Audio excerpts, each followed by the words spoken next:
We'll figure out as time goes on. John, let's talk about the Yankees.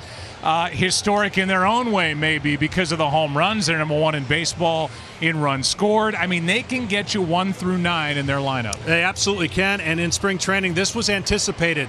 This was going to be the greatest show offensively in baseball, and they're proving it by the ranks. And let me tell you something, they're not clicking yet. Each guy has gone into a funk. They haven't had 2 or 3 hot at the same time. A disclaimer to the rest of the pitchers, you better be on your game when you're facing this team. Yeah, it could get even better for the Yankees in 2018. All right, from one of the most famous buildings in the world here in the Bronx, at least in the sports world, to one of the most famous buildings in the world in general. Chaz, take it away. A beacon of light, a symbol of hope, a testament to determination. She invokes wonder from those who witness her beauty. From her perch above the city, she has seen it all. But some nights the city's inspiration comes from a bit further uptown. A stage where he who shines the brightest is renowned worldwide. Where those who inspire are beloved. And the best are remembered as icons. Who will stand out in the skyline of baseball greatness? It's baseball night in America.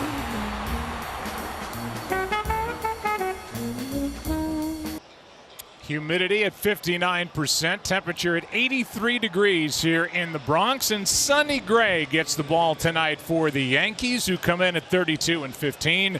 Sonny picked up from the Oakland Athletics. He was with them from 2013 to last year when he was traded at the deadline. And then last year, his first 5 starts, pretty good, especially with the ERA. His last 6, not so good. And then he has started 2018 with a record of 3-3 and an ERA of 5.5, but coming off a very good start in a win over Kansas City. Yeah, I would argue he's the most important pitcher on the staff for the Yankees. They've got to have Sonny Gray return to the old form, and you see the numbers of his last start. That's encouraging. New catcher for the most part. Romine did not click with Sanchez. Tonight's strike zone will go a long way to his success. If he gets low pitches called, he is going to have a good game. Let's see how he gets along with this Angels lineup as the Angels come in with a record of 28-23, 5.5 behind the Astros in the AL West. Zach Cozart is hitting .230 in his first year with the Angels. Took a strike. And now the next from Gray is up and in, a ball and a strike for Cozart, who popped 24 home runs last year in Cincinnati, and now he's trying to fill a need for these Angels, especially in this leadoff spot where he and Kinsler have struggled. That's high in the count, 2-1. Yeah, not a good sign the first 3 pitches. I talked about him being down in the zone. That allows that power slider to be more effective where it bounces instead of having to hit for it for strikes. Here's a 2-1 pitch. That's hit hard, but foul down the left field line, 2-2. Let's take a look at the LA Angels lineup. You know, Cozart leads it off, then Mike Trout bats second. Justin Upton hits third. In the middle, Pujols, Ohtani, and Simmons. Valbuena, Cole Calhoun, and Jose Briseño making his major league debut. He's catching, batting ninth. That will run the count full, 3-2. Well, if you saw that lineup, the separator 7-8-9. That's why the Yankees are so thunder happy. But when you go through their lineup, it just wears you out as a pitcher. 3-2 pitch is tap foul.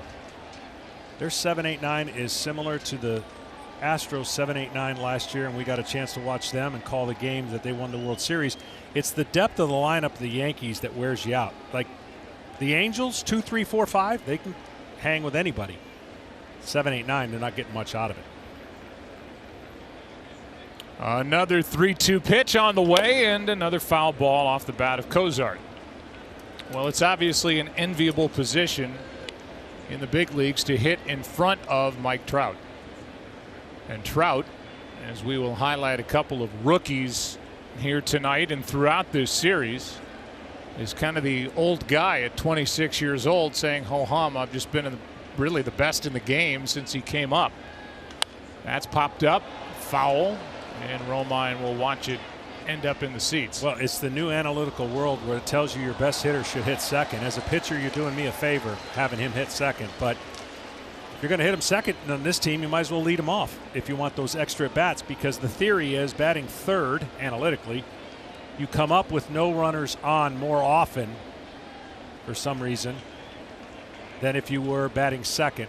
And plus you get some extra at-bats throughout the course of the season. Here's the 3-2 again, and a ground ball, and Duhar off his glove for a base hit. And Cozart is on to start the night for the Angels, and Trout will indeed bat with the runner aboard. But if you think about how well the Angels have done so far, they've really got nothing out of Kinsler as we see the play trying to be made off the end of the glove. They've really got nothing out of Calhoun, although yesterday Mike got him going. And so it's really relied on Trout, Pujols, Upton, and Ohtani. Simmons is having a career year at the plate. And we'll talk more about him when we see him, but yeah, he's obviously been a great glove man, but now he is a threat at the plate as well. Here's Trout, Jersey native, and hits one in the air to left on a line. Back is Stanton over his head. Off the wall, and Cozart will dig for third and score on an RBI double. The first pitch that Mike Trout sees here tonight. 1-0, Angels on top on a laser off the bat of Mike Trout here in the first. Yeah, these two have hooked up a lot, Gray and Trout. Gray striking him out 13 times. Watched every one of those at bats, and that pitch right there did not happen very often off of Gray. He's tried to get him away, and Trout went up there saying, I ain't even getting deep in the count. Lasered one over the head of Stanton, who's playing left field. And obviously once that ball bounded off the wall and got behind Stanton, Cozart able to score without a play, and it will bring in, as Trout now is at 600 career RBIs, and that will move him into elite status. We'll tell you about in a second. Here's Upton. And a good tight breaking ball for strike one. Justin Upton has had a better month of May where he's hit 7 home runs. That 600th RBI now gives him 600 RBIs. Trout 600 walks before the age of 27. On a list with Fox, Ott, Mantle, and Eddie Matthews. 0-1 pitch is a late swing and a foul off to the right, strike two.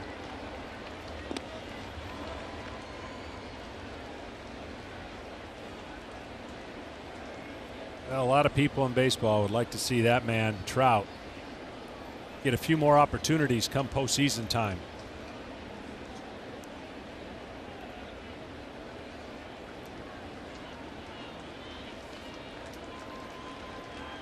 Nothing in two, the count on Upton, and Gray brings it, misses down and away. Mike Scioscia, who's been the manager of the Angels since 2000.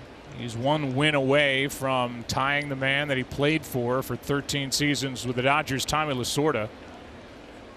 Final year of a 10-year deal. Got off to a great start in his time with the Angels. The playoffs of late. That's strike three on a borderline pitch, and that's one out here in the first inning. Let's take a look at that last pitch. Well, that would be nice to have, wouldn't it? Upton will go back and look at it. I don't think he'll like it. Now Pujols, runner at second, one out.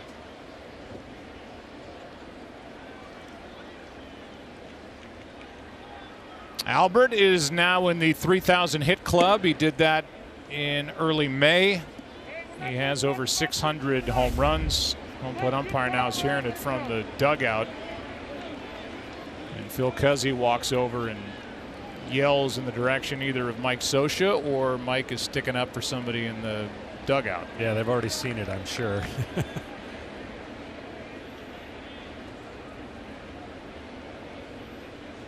One ball, no strikes. And a foul out of play off to the right. The numbers are ridiculous for Albert Pujols. The beginning of his career in 2001 through through 2011 is when he piled up the majority of his stats. Here are the other guys that are in the 600 home run club and the 3,000 hit club, combining those two. Aaron, A-Rod, Willie Mays, and Albert.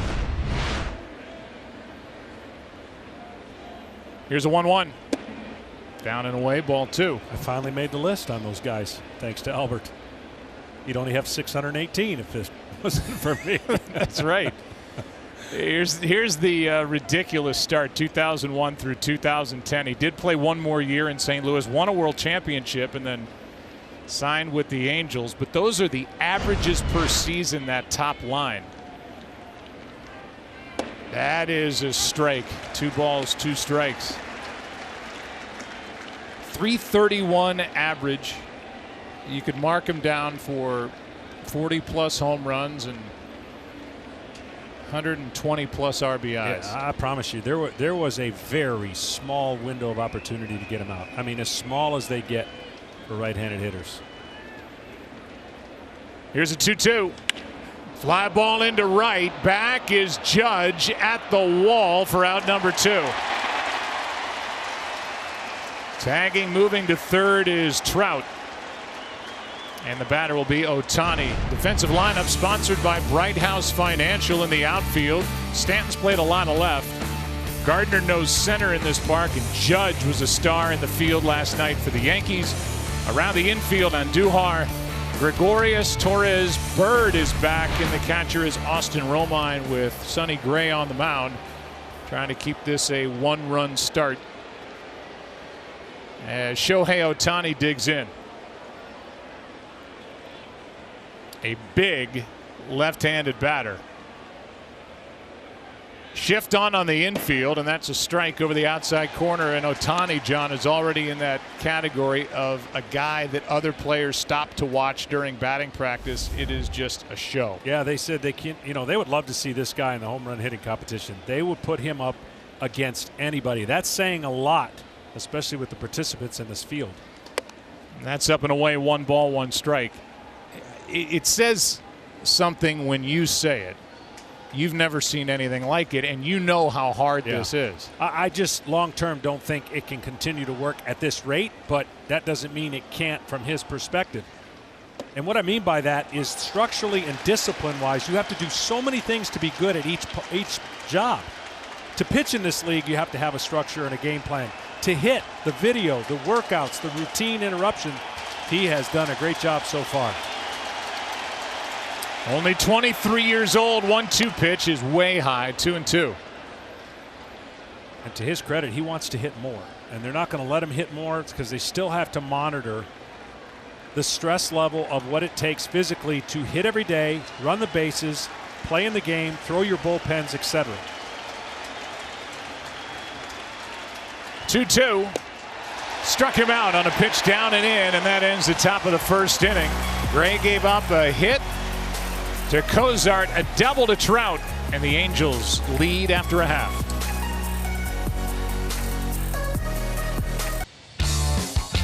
Well, here's the Yankees starting lineup in their order. Gardner first, Judge second, Didi Gregorius, great April, bad May. Stanton, Sanchez, Bird is back and batting sixth. And Duhar, Romine, and Gleyber Torres, who has taken the American League by storm. Taking on Jaime Barria, who has done nothing but pitch well, just 21 years old. He's been unbelievable. Nothing in his stuff's going to wow you as far as velocity, but his pitchability is fantastic. He pitches to every quadrant of the strike zone and rarely has it in the middle of the strike zone. Here's his first to Gardner, and that misses outside for ball 1. Overall for the Angels, their starting rotation, an ERA of over 5 through the end of April. In May, it's been good, and it was good last night, but just not good enough. Here's a shot down the right field line into the corner. It is gone to tie the game. Gardner, his second of the year, and it's 1-1 here in the first in a blink.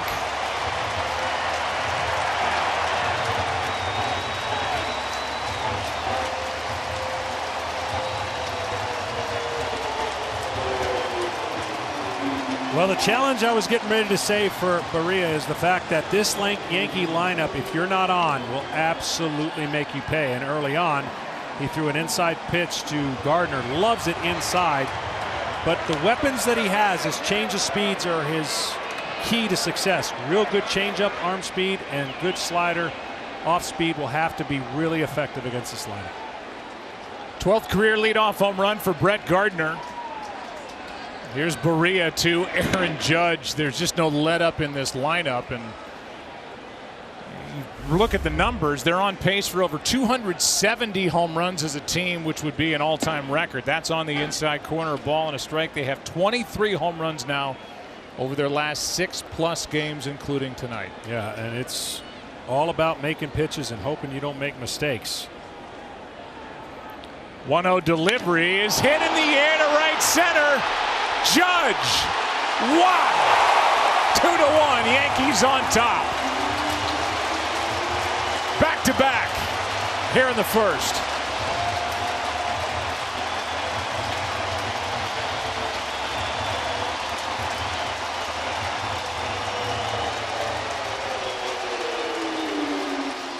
This is already a house of horrors for visiting pitchers. Here's Gardner, who led it off. Yeah, and neither one of them were in the heart of the plate. They were on the inner half and the outer half. But that's what I was talking about, what this lineup can do. You really have to keep him off balance. And because he doesn't have 95 doesn't mean he can't pitch to this lineup. He just has to be extra careful with his fastball command. Look, the Yankees, if they ever, as we mentioned and talked about, if they ever click, this guy was struggling, by the way, in his last 19 or so at bats. So let's just keep adding to it. 24 home runs over the last 6+ games.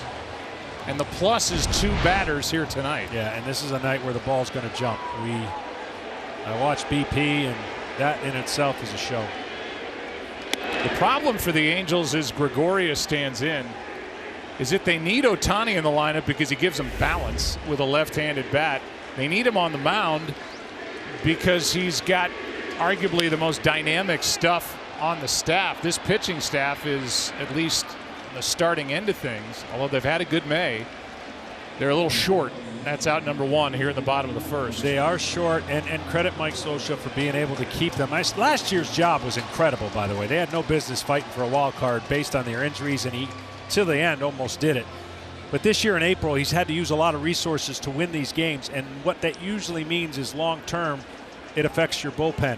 And they may have some guys in the minor to come up and help their starting rotation, but they're going to have to get a little more depth than they've been getting. Here's Stanton, ball 1. The closed batting stance of Giancarlo Stanton, who was a National League MVP a year ago with the Marlins. Here's a 1-0 pitch. What is a hitter telling you if you're on the mound and you see a guy that closed off? Well, the biggest thing is velocity up doesn't look like he can hit it. He's actually crouched down a little bit more. Do not leave a mediocre pitch over the plate. And he's seen 2 good breaking balls because you're ready to uncoil. He's looking to hit the fastball the other way and pull the off speed. And so what he's trying to do is adjust. Here's a 1-2 with 1 out.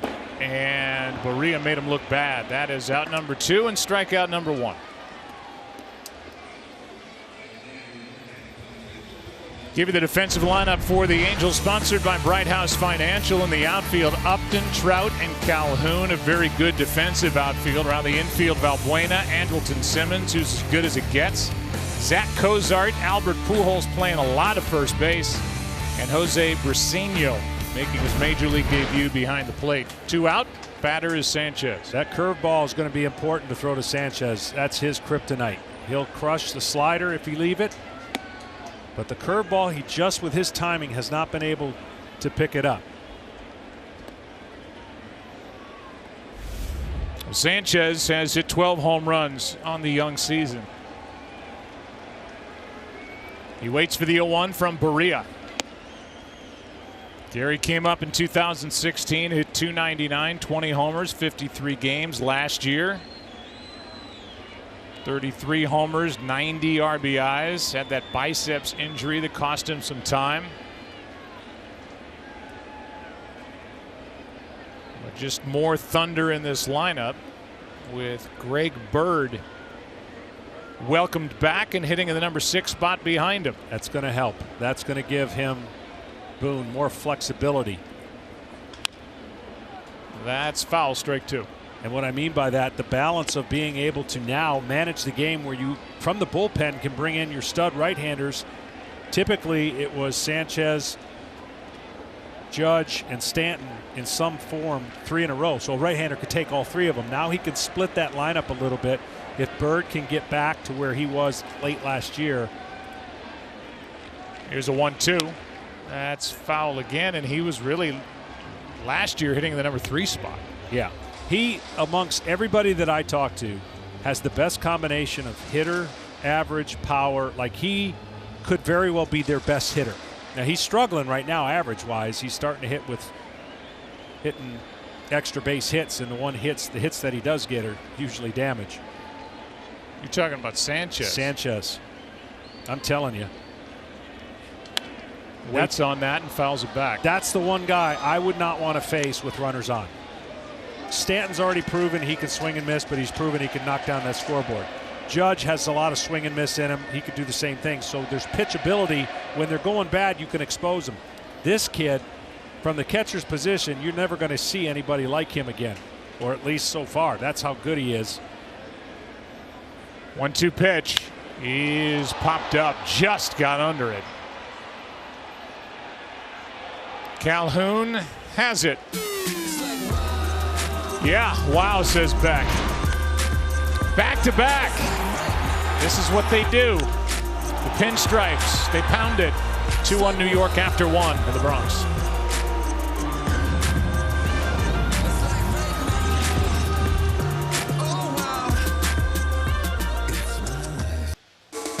Tonight's telecast is sponsored by the Lincoln Spring Sales Event. Drive into spring in a new Lincoln.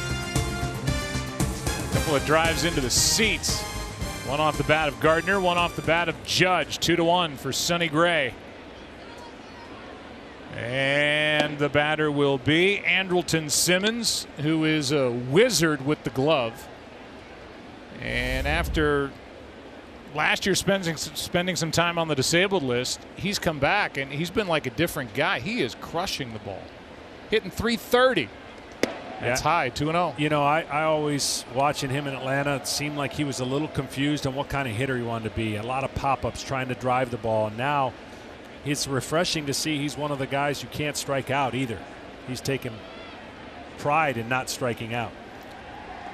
That is a fair ball, and Duhar trying to make a great play and can't get the out. Maybe saved an extra base hit, and Simmons is on to start the second. As Andujar shows his range over at third. Well, these young kids for the Yankees can do really both sides of the ball. They are so impressed with the progression that Andujar has made, both defensively and, of course, offensively, that he has kept the guy they traded for from being on that position, and Mr. Drury. Yeah, they've got Brandon Drury, who's down at AAA, who's dealing with migraines. Finally found the root of that, got it squared away, got his eye back, meaning his batting eye, but he can't get back into the Bronx and into this lineup as Andujar has taken over third and Gleyber Torres has taken over second. Well, this guy has Valbuena has really good numbers off of Gray. That's probably why he's in the lineup. 545 off of Gray, but been struggling of late. Luis is hitting .230, 4 homers on the year, and there are the numbers against Sonny Gray. So it's Valbuena at third, Cozart moving to second, and Ian Kinsler, who has had a real struggle to start his first year with the Angels, on the bench. And a check on the runner Simmons. Valbuena basically, like a lot of guys in the game today, all or nothing type swing. 2 for his last 20 with 10 strikeouts. Has power. Of course, when he with the Astros, they had a lot of those guys that they made some adjustments to their lineup, got the strikeouts out of their lineup, and you saw what that did for them last year. Here's a 1-1 pitch outside, 2-1. Well, the Astros added to their rotation over the offseason with the addition of Cole. And they are 1, 2, 3, 4 deep in their rotation. There's just no team in the big leagues like them. Nope. And it's going to be the ultimate battle of analytic baseball, how the home run gets you through regular season, gets you success, and might actually be a false read, because when the postseason comes, does that lineup have too many strikeouts? Well, you know, the Angels are not agreeing with Phil Cuzzi's strike zone tonight. They have just cause there. He's already ripped the mask off and walked over toward Mike Scioscia on the bench, and he was hearing it a moment ago after that pitch. You know, big difference between 3-1 and 2-2. And Valbuena waits after that leadoff infield hit by Simmons. Top foul backing out of play. This series is coming up with the Astros here in town to take on the Yankees, and you've got a team that's pounding the baseball. That's coming into tonight on the right, and then the Astros rotation is just lights out. It has been, and of late the Yankees haven't faced a lot of those stuff guys, so their strikeout numbers, they're in the middle of the pack, but they have a lot of strikeouts in their lineup, and you're talking about a staff that strikes out a ton. Here's a strikeout of Valbuena, and the third of the night for Sonny Gray. 1 on 1 out, and Cole Calhoun is coming up, and this is a guy the Angels have got to get going. Talked about balancing out their lineup with a left-handed bat. So far, you see the average 160. He is searching for it. Yeah, it's hard to believe this part of the season, this many at bats. Yesterday had to feel good. Line drive off the second baseman's glove, then he got another hit and put together another swing, and you never know what's going to unlock the brain when a guy has been struggling. Playing great defense, but not much offense to this point. Leads the AL in outfield assists. He's got a great arm. This is a series that features some guys that can throw from the outfield, especially out and right, with Cole Calhoun for the Angels and Aaron Judge and what he did last night to star for New York. Threw a runner out at the plate, threw a runner out at second, and made it look easy. And a check on Simmons, who has a pretty big lead.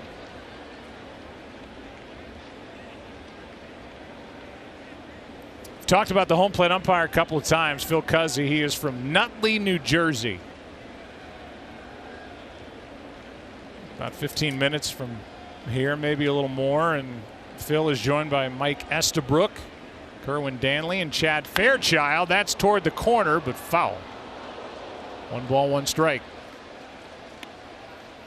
Well, yesterday this was a game changer.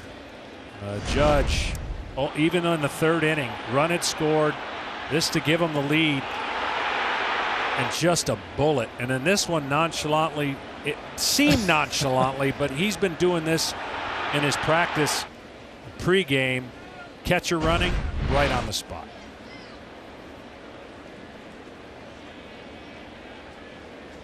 He is homered tonight, 2-1 Yankees. Calhoun off the end of the bat. Gray has a look at second, throw to first, 2 out. Normally we ask John to dive into that brain of his and come up with the keys to the game. They're sponsored by the Lincoln Motor Company, but instead we've gone to the Bronx's own Chaz Palminteri, who helped us with our rollout, voicing over that piece. It was very well done, and stars sell the movie. Bat Ohtani. That has happened. The saddest thing in life is wasted talent from one Sonny to another. Played Sonny in A Bronx Tale, a play he wrote, then it was a movie, now it's a musical, and he's talking about Sonny Gray, who deals outside ball 1. I remember in the movie a great line when the bikers came into the bar and they said some not nice things, were a little rude to the people there. Chaz and his cohorts, Sonny and his cohorts, locked the door and said, "Now yous can't leave." And then some bad things happened to the bikers. Here's a riding fastball, 1 ball, 1 strike, and well, this is the kind of game where you can't change the channel, so now yous can't leave. You got to see how this thing turns out. Well, I thank Chaz. I'm lighter coming in here, not having to come up with those keys to the game. Yeah. I feel refreshed. He made his night. Chaz Palminteri made John Smoltz's night, did. and we wish Chaz luck because on Tuesday he will join the cast of A Bronx Tale, which is now a musical on Broadway. So good luck to Chaz Palminteri. Big Yankee fan. 1-1 pitch. Is tapped foul, strike 2. And then Phil Cuzzi, the home plate umpire, finally going to get to this. Had a little greeting for the catcher, Briseño. This is when Jersey met Panama City a moment ago.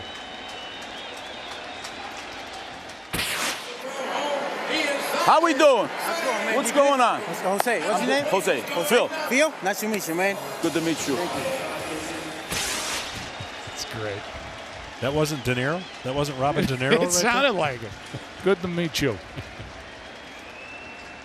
Here's a 1-2. Chased it. And the tag to end the inning. And Briseño strikes out. Eventually they're going to get the out at first. And that does it.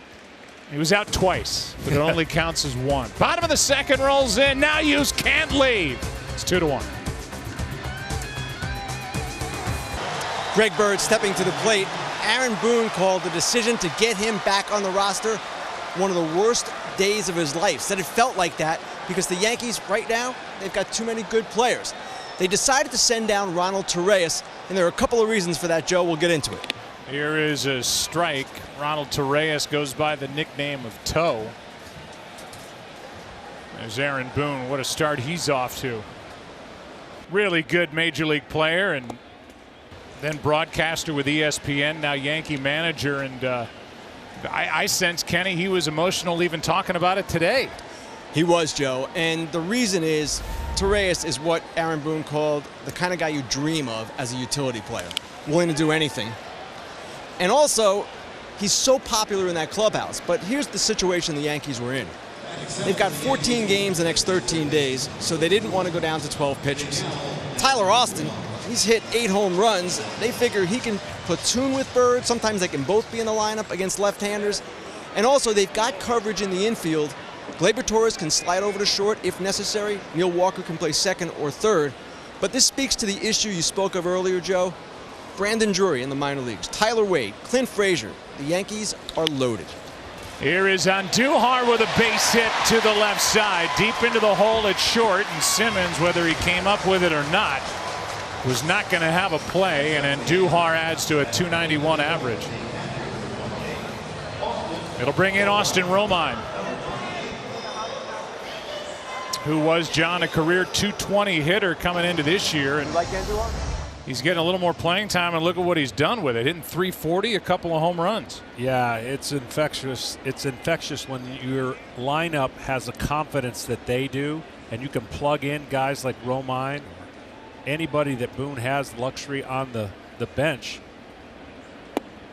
But I'm telling you, this is not, when this team was put together, and you think about the game changer for Brian Cashman, from Sanchez to Judge, it allowed him to rethink the whole organization. And now their roster is filled with young, dynamic players that you could see here for a while. But these last two guys are guys that are going to help their lineup because they don't swing and miss. They're not all swing and miss. The 7, 8, 9 gives them a little bit more balance because that's really the only test when we get to the postseason. You're going to face some incredible arms, and can they put the ball in play enough to utilize that power that they possess? And another layer to that. Here comes a 2-0 pitch to Romine with the rookie Torres on deck, and that's fouled out of play. And we'll bring Kenny in on this. To me, this lineup is obviously incredible, but they're going to have to add a starter. Starting pitching, they don't match up like, let's say, with a Houston Astros team, Kenny. I would agree, Joe. Now, the question's going to be which starters are available. Right now, it doesn't look like it's going to be a particularly good group, but we're still 2 months away from the deadline.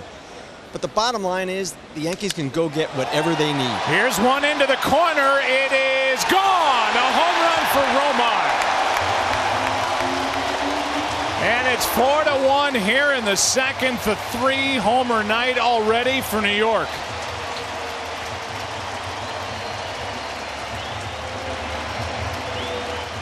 And the 21-year-old Berea just shaking his head with that shot down the line. Right over the 314 mark and off the foul pole.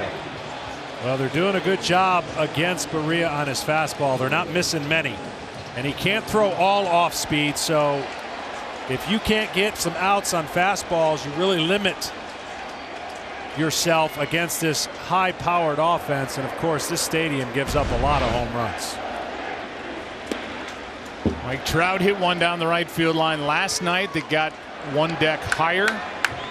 And now Austin Romine's got 3 home runs and adds to his 340 average, and there's no doubt it's infectious. And here's Gleyber Torres, who's been unreal. A swing and a miss, and the count 1 ball 1 strike. He has popped 9 home runs. He's the youngest player in American League history to hit home runs in 4 straight games, 4th youngest all time. And he's hit 9. He's never hit more than 11 in the minor leagues. Now he's a kid. He's only 21 years old, so who knows how his body will develop and what kind of a power threat he'll be. Yeah, it just proves if you really want somebody, and they wanted him in the draft, they eventually went and got him, and they got him in a trade. A strikeout for out number 2 here in the second, and back to the top of the order in Brett Gardner. They got him from the Cubs. He was the centerpiece of that deal that sent Aroldis Chapman to Chicago. Short-term fix for the Cubs. They end up winning the World Series. Chapman obviously a huge part of that, and maybe a franchise cornerstone picked up by Brian Cashman and the Yankees when Gleyber Torres came northeast. Am I the only one that feels like if I were commissioner, I wouldn't allow that? What? If you have a player, trade him, get the prospects, and then sign that player back in free agency. Oh yeah, that's right. He's back here.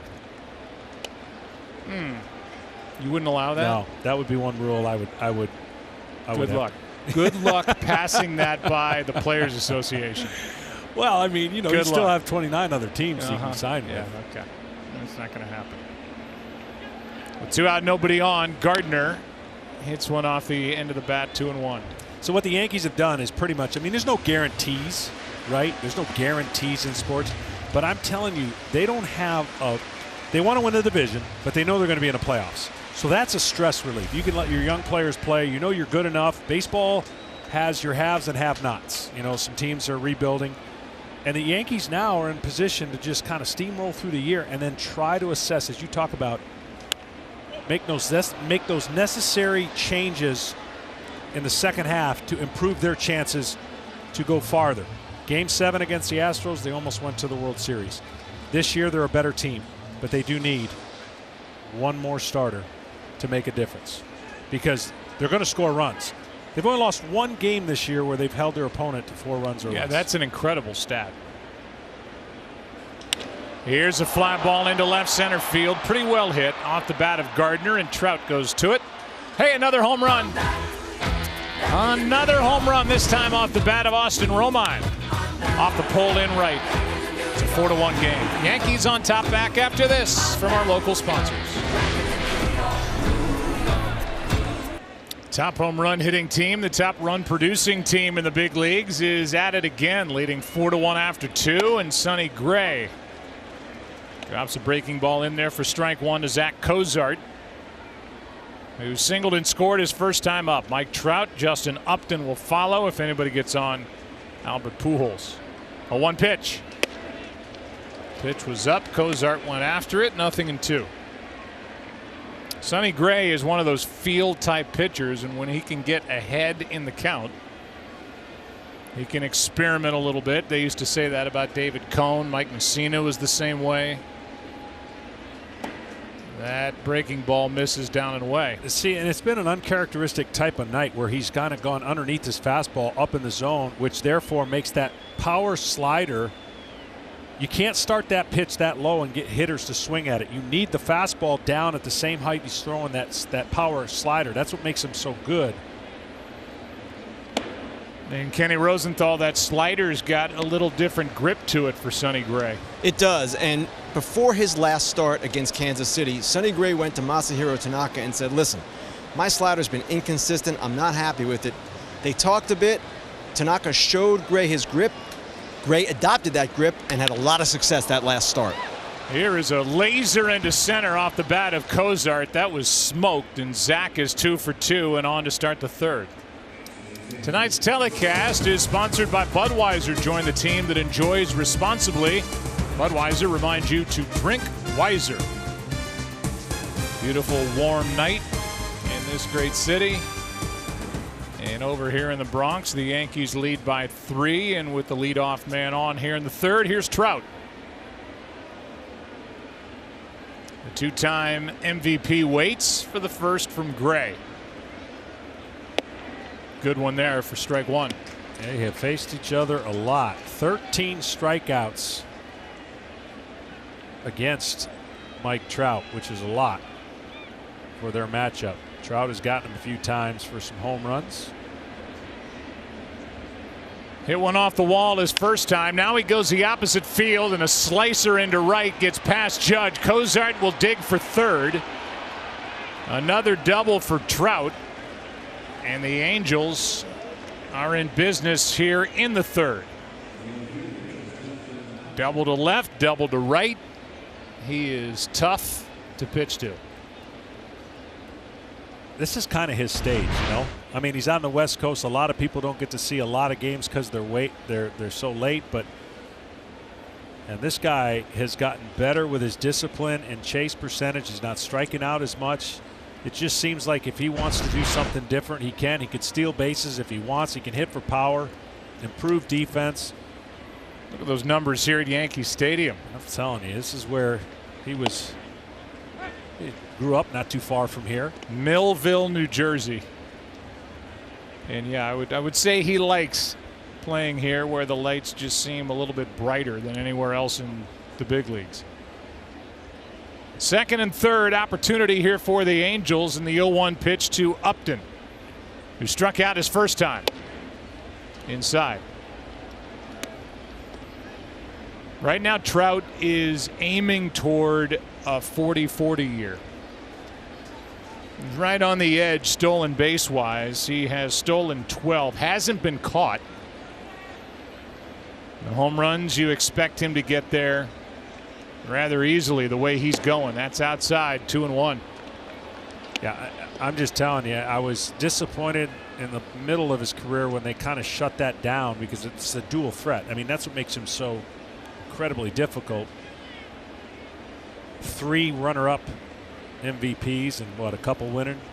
Yeah. And that's just 2-1 pitch is in for a strike, 2-2. His first year in the big leagues, when he won the AL Rookie of the Year, hit .326, 30 homers, 83 RBIs, stole 49 bases. Yeah. And it doesn't matter if you're fast. That's an art. And he came to the big leagues and stole almost 50.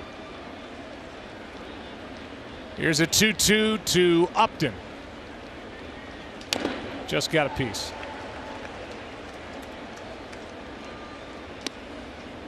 See, now Sonny Gray can work off of that pitch he just threw to Upton. He can get another 3 inches if he wants on a 2-2 pitch and expand the zone from where that last pitch Upton fouled off.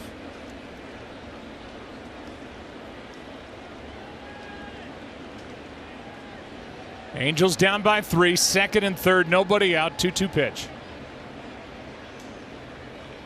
Bounces in. Didn't get it close enough. That's the difference for him this year with the Yankees. Look, the transition's not been the easiest one. This kid, when he broke in with the A's, had that epic playoff duel against Justin Verlander, ice in his veins. He was phenomenal. And I think the expectations coming over here in a trade, supposed to go to the next level, have been a tough transition for Sonny Gray. And if he can get on track, it's like adding another pitcher, even though they've had him. They just haven't had the version of him. 3-2, a check swing on a pitch down and away, and that will load him up. And as crazy as this sounds, if he would have thrown that pitch after the one that Upton had fouled, he would have got a swing and miss. You saw he almost went after that, even on the 3-2 count. Now, not a guy you want up with the bases loaded unless you can induce him to hit the ball on the ground. Most double plays, I believe, in the history of the game. Look at the grand slams, though. 14 And that familiar stance. Bat held high, waiting for the first from Sonny Gray with the bases loaded, in on his hands a bit and fouled out of play, strike one.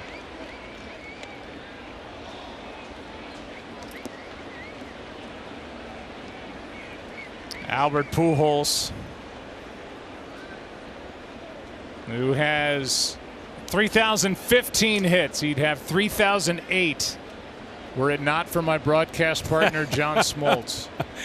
Whoo, he was tough to pitch to over there. Here comes the 0-1. Tied him up. Went around. Strike two.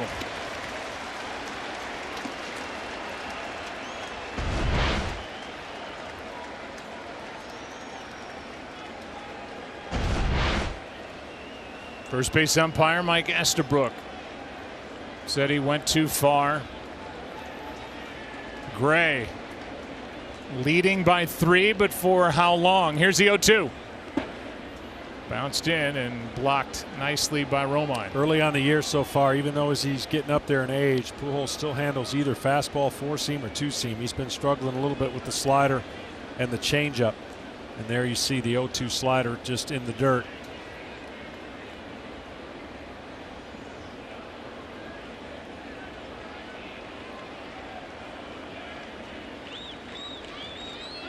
One ball, 2 strikes. Pujols waits. Sacks jammed. Struck him out on a pitch inside, 1 away. And 5 strikeouts now for Sonny Gray. That was a big one, obviously. Well, he buries a fastball in after he got the check swing. He goes in there. See the movement on it. Way off the plate. 2-seam action. You see that late movement, and Albert Pujols could not put it in play. And for Albert and the Angels, obviously, if he didn't hit the ball in the air, if he hit it on the ground, it's a double play. Now you got Ohtani up with 1 out, and he's definitely looking to lift the ball. It's what he's done with runners in scoring position this year, hitting .455, and he takes the ball up and away. He's 23 years old. 6'4", 200. He can run, by the way. That's another part of his game. So pitching, hitting, he's got a ton of power, uses a lot of lower body strength, and puts everything he's got into the swing. And when he connects, night, up and away, 2-0. And he's done a tremendous job in adjusting from his high leg kick to a shorter version. In spring training, it was suggested. He adapted, and he has not missed a beat. That is not an easy transitional move as a hitter, to make that kind of change when you're used to the big leg kick. Now he just keeps his foot almost short, down, and then raw power. 2-0. And that's foul. That gives us a chance to look at this. I mean, there were some during spring training at a terrible spring that thought he was going to be a bust for all the millions that the Angels gave him. And look on the right, the leg kick is gone. Eric Hinsky, the hitting coach, suggested it. How do you make that transition that fast? That's just great athleticism. Look, this guy is no question a great athlete, and to do what he's doing. So his ability to feel the change is probably the greatest asset he's got going, because once you feel the change, it then clicks. Some guys, it takes a while to change that muscle memory. But I was one of those guys that said he might need to start in the minors based on his spring training. He has hit 6 home runs, driven in 19. Big chance here. 2-1 is down, 3-1. You saw Eric Hinsky, who was the assistant hitting coach with the Cubs for Joe Madden, let go and signed on now.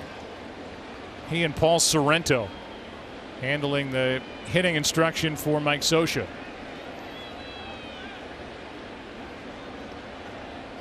Here's a 3-1. That will force home a run. Ball 4, up and away, and it's a 4-2 game here in the third. RBI number 20 for the rookie Shohei Ohtani.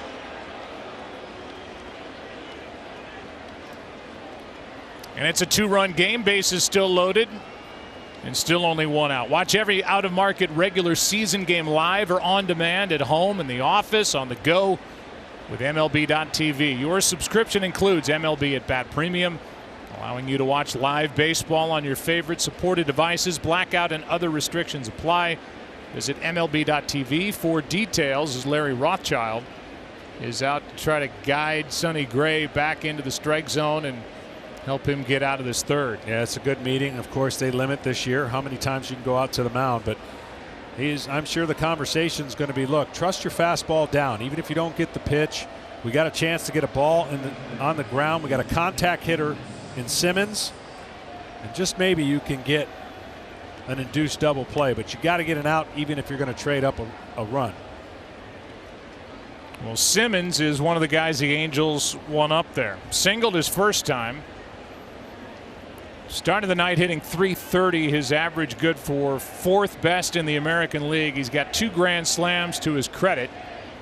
Bases loaded, 1 out, and Gray misses badly down and away, ball 1. And this is like a different guy who had a perfect game going into the 5th inning in Kansas City. Didn't give up his first runs until late in the game. Won 10-1, and it was strike 1, and then a good pace on the mound for Sonny Gray, and that's not the case tonight. Yeah, early on, the first 3 or 4 pitches had me a little concerned with where his fastball was ending up. 1-0 pitch is hit in the air to center, right at Gardner. Tagging and coming to the plate is Trout, and it's a 1-run game on a sac fly by Simmons to center. It's 4-3 here in the third. See, believe it or not, that's not bad. Sacrifice an out for a run to get your mind away from, is this inning going to be a big inning? And now he has a chance to still leave with the lead. Some guys press when their team gives them a lead early. When you start thinking about, okay, I've gotten 4 runs, now this is mine. You would never think that way, but because he hasn't had a hot streak or feeling comfortable on the mound, he presses. I'm sure it's natural to press. Of course, you don't want the fans getting on you. Now runners at first and second, 2 out for Valbuena, who takes a strike.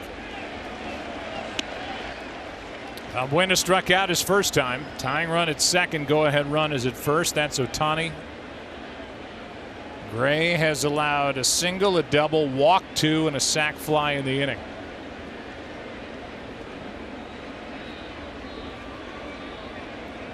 Oh, 1. That is foul. Strike 2.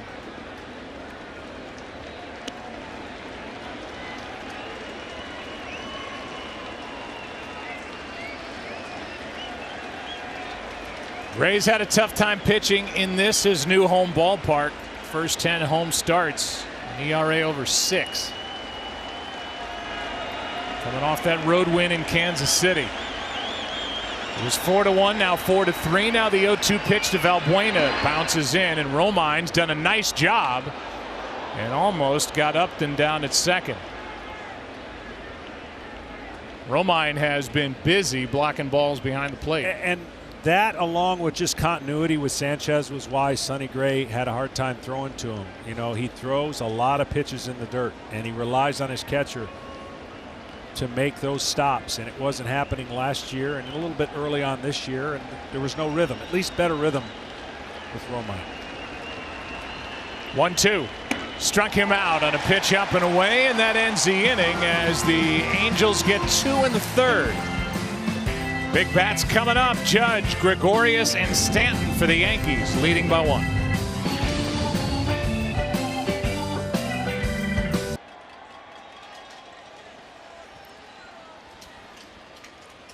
First pitch to Aaron Judge, bounces in, ball 1. Judge sent one over the wall his first time up. His solo shot followed the home run by Gardner. Yankees have hit 25 home runs over the last 7 games. 1 ball, 1 strike. 3 tonight, the other by Austin Romine last inning. But a 1-run game now in the 1-1. Phil Cuzzi looked like he was going to ring that pitch up for strike 2. Instead, it's ball 2. Well, Judge, because of his size and so difficult to call strikes, gets a lot of strikes called that are not. Big swing and a miss, 2-2. The ball down is a hard pitch for him to hit, and a lot of those pitches you see right there, 31 of those that were technically a ball called a strike, 13 away, nothing up. Easier to see that, and a couple inside.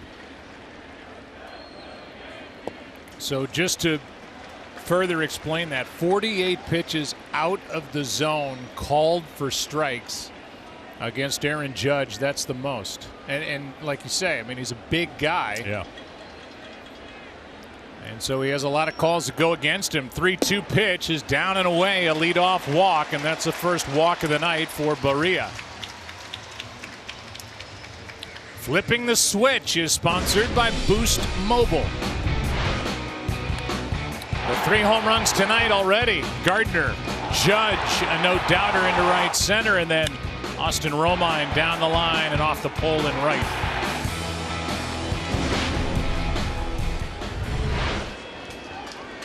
Batter will be Didi Gregorius. I'd like to see him flip the switch back on. He started so hot to the season and really been in a big funk. And that's foul. And to put numbers to it, John, Didi, first 25 games hitting .368, 10 homers, 30 RBIs. Yeah. I mean, he was there. He was carrying them. I mean, they were 9-9 to start the season. So they'll take the record that they are currently on, even though Didi has not been part of that offensive onslaught. But I'd like to get him turned around a little bit. Popped up left side of the infield. Valbuena. 1 out. Talked about the 9-9 start. As we look back over the young season, they started 7.5 games in back of Boston in the AL East. But then they went crazy. Best 18-game stretch, 17-1. They've had 4 players with 10 or more home runs in the first 40 games. First team to do that for the Yankees, and they lead the majors in home runs. They've added 3 more to their total here tonight and have 83. And they've got some pretty big comeback wins too. It's not like they've bludgeoned everybody. I mean, they have the ability to wear down a staff and wear down a pitcher, and in the late innings still be able to beat the best in the pen.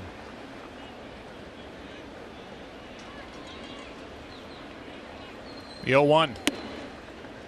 A ball and a strike. Not only did they have that 17-1 stretch, but they won 22 of 26. Lost 2 of 3 in Texas during this past week. Won last night 2-1. Lead tonight 4-3. A game and a half behind Boston in the AL East. That's how good the Red Sox have been, and that's strike 2 on Stanton. You know, Stanton's similar numbers to last year, historic year. They bought the same of where he is now to where he was last year. His stance is not the same, and certainly the environment he's in is not the same. I don't know if he can continue. He's trying to work out some kinks and timing, but he's pretty closed. 2-2.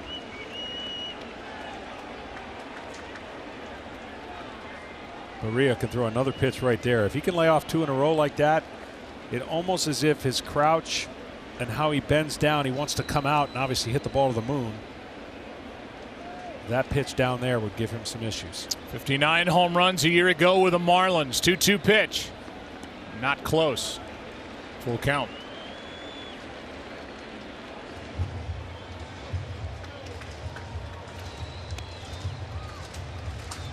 Marcus Timms, a hitting coach.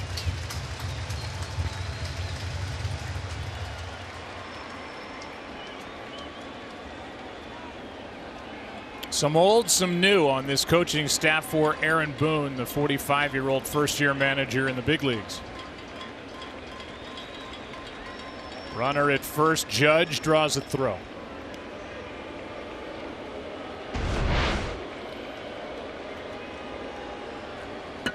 And right off the right fist of Briseño, the catcher, was kind of the throw-in guy in that deal between the Angels and the Braves when the Angels got the shortstop Andrelton Simmons. Runner goes, swing and a miss, throw down, a steal, and Judge will pop up and go to third.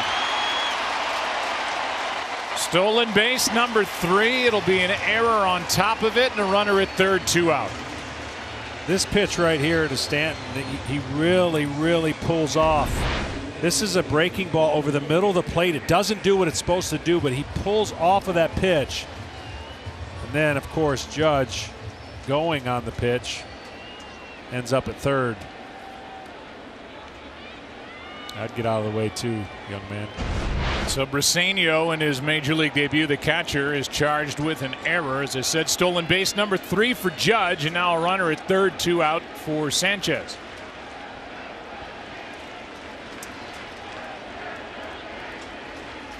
Second time Stanton has struck out tonight.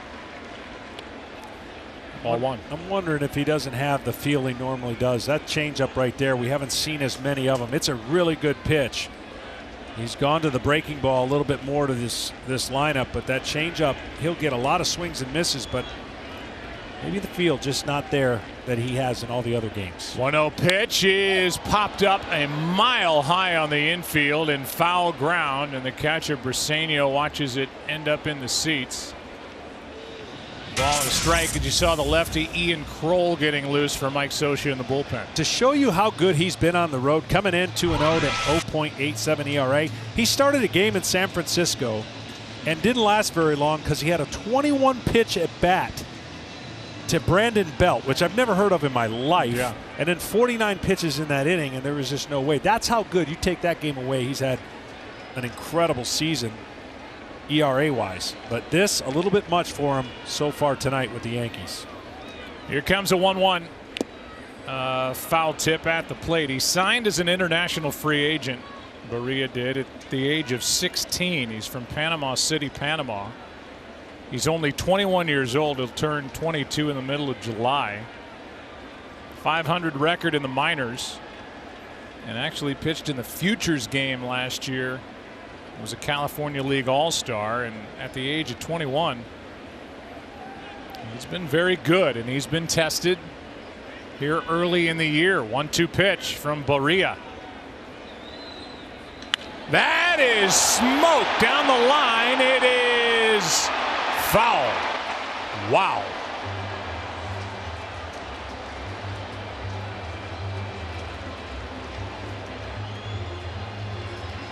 That was quick. There's the breaking ball again. You see the big circle.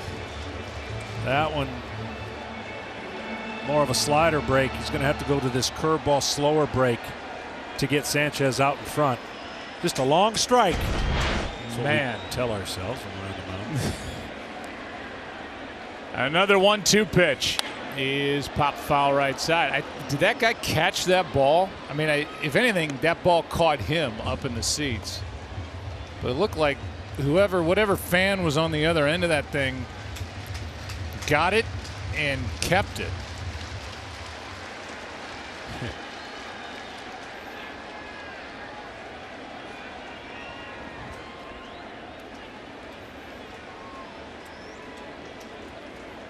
Here's a 1-2. Another foul out of play. This thing was just pounded. And I mean, how do you catch that? Body caught it first. Wow.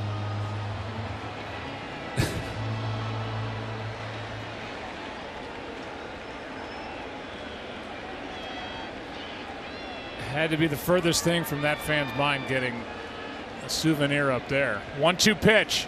That is hit in the air to left center field. Back is Upton to grab it as it hangs up off the bat of Sanchez. Man. New York City. We're in the Bronx where they hit the ball very hard. 4-3 after 3. Tonight's telecast is sponsored by Boost Mobile and by Marvel Strike Force. Download now for free from the App Store or Google Play Store. Glad you're with us tonight. Yankees lead at 4-3. Led 4-1. Angels got 2 runs in the third. Bat here in the fourth with Cole Calhoun, Briseño the catcher, and Zach Cozart against Sonny Gray. 1-0 pitch.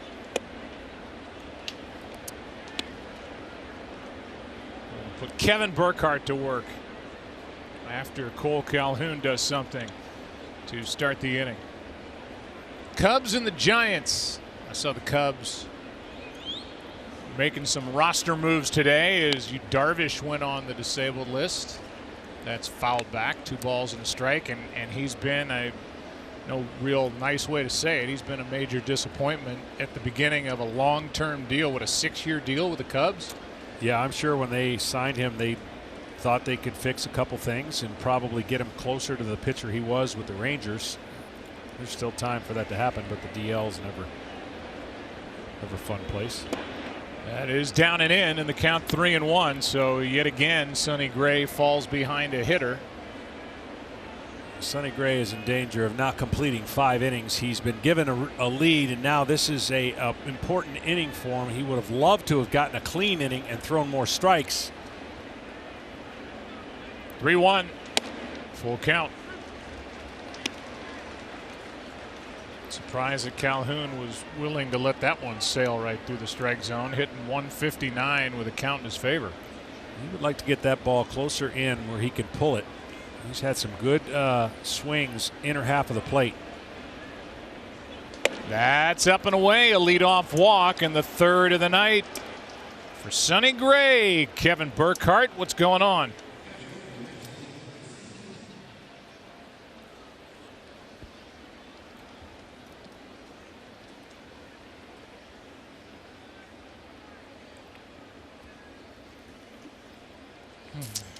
All right, Kevin, thank you. A lot of noise around the Cubs and their president Theo Epstein, their general manager Jed Hoyer during the week. They're 4 out behind the Brewers, who seem to be really well put together in the NL Central. And the noise had to do with Manny Machado and him potentially being dealt to the north side of Chicago. That would be awfully interesting, and I wonder if Milwaukee, given the same opportunity, let's just say come All-Star break, they got that 6-game lead, if they're going to learn from last year, where they didn't pull the trigger on a trade, and Chicago did, and Chicago ran them down. This is a much different Milwaukee team that if you infuse that ball club with one starter, which is what they needed last year. And they knew that going into the season. They did, and this year there'll be a lot of pressure on that front office to exactly do that. Here's the first base hit for Briseño. Nice job by Stanton to cut it off and hold Briseño, who is trying to stretch it, and tagged out at second easily by Torres. What a good play by Stanton, who's playing more in left than he or Aaron Boone expected, and the first big league hit for Jose Briseño leads him into an out at second base. Yeah, he did not get a good visual of this when he was rounding the bases, I'm pretty sure, and Stanton knows exactly where to throw the baseball based on who's running, and at this point it's just whatever he's trying to do, he knows it, but he gets good wood on it, and when he gets to first, when he sees this, I think he sees something totally different, and now he's done. Now the infield comes in, tying run at third, only 1 out, and a good breaking ball for strike 1 from Sonny Gray, as the batter is Cozart, who is 2 for 2 tonight. So consecutive days, 2 catchers have been thrown out by Yankee outfielders at second base. Last night Maldonado by Judge, and now Briseño by Stanton. That's strike 2.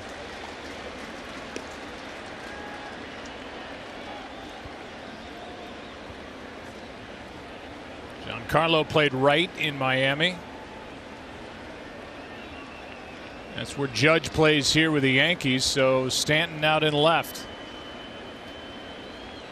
Action for the Yankees in their pen, and a swing and a miss. Struck him out. Cozart misses an RBI chance as he becomes the 7th strikeout victim for Gray.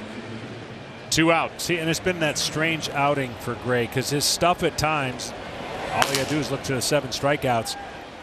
is the kind of stuff that they're hoping to see more consistent. There is a tight breaking ball that fools a pretty good hitter, and he had no chance to make contact with that pitch. You saw Jonathan Holder, the right-hander, getting loose for New York. Now here's Trout, who has a pair of doubles, an RBI, and a run scored. I wouldn't be too keen on pitching to him right now with the 2 at-bats he's had off of Sonny Gray. Upton next, 2 out. Tying run at third here in the 4th.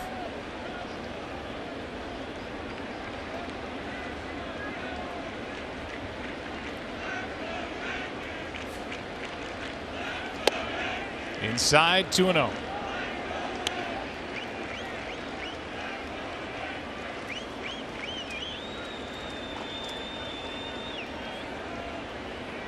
Even more dangerous behind in the count if Gray is going to still try to battle with Trout. We'll see on this pitch. That's over the outside corner with a fastball, 2-1. Yeah, that's a great pitch there, and that ball came back and dotted the outside corner. I would think you got to go breaking ball now. There's not much Trout would have done with that. That looked like a ball the whole time out of his hands. 2-1. That is hammered into left, back at the wall. It's gone, and the Angels lead it. What a night for Mike Trout. 2 doubles, a 2-run home run, and it's a 5-4 LA lead. I just 2 bases open, 1 base open. You've got to make sure you bounce something. That was just not a good pitch by Sonny Gray to the best player in the universe, and this ball spins and stays right there.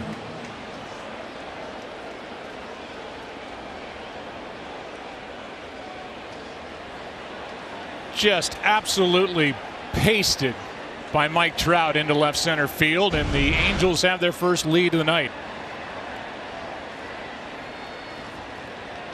8 total bases for Mike Trout in 3 at-bats. 3 extra base hits, and now a strike to Upton. I think he likes playing here in New York. Yeah, he sure does. And he's kind of got that mantle look to him. This one hits Upton.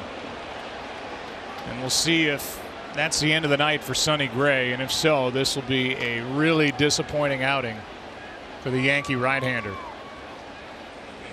yes, it will, especially coming off of the game he had before this. And Aaron Boone has seen enough. To the bullpen he goes. Holder was up. Mike Trout has homered in 3 straight games, and his latest has put the Angels on top. And more home struggles for Sonny Gray, and Mike Trout got him. All smiles in that Angel dugout.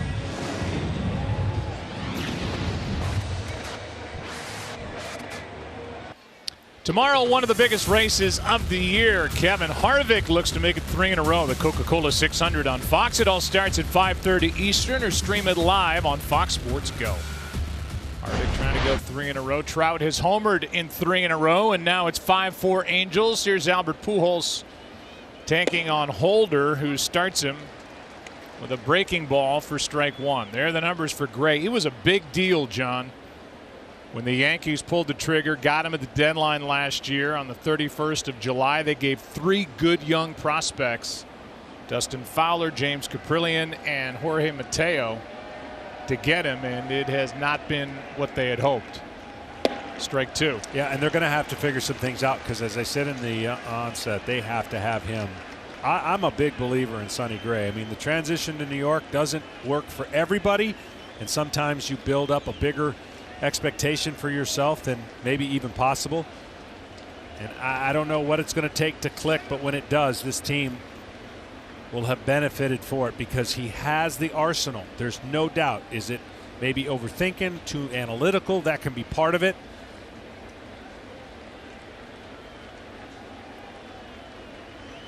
Upton the runner at first, 2 out, and an 0-2 count on Pujols, who's 0 for 2 tonight and now 0 for 3. Struck him out. Good work by Holder. Hasn't allowed an earned run in his last 11+ games, but the Angels now lead it by 1 after 3.5.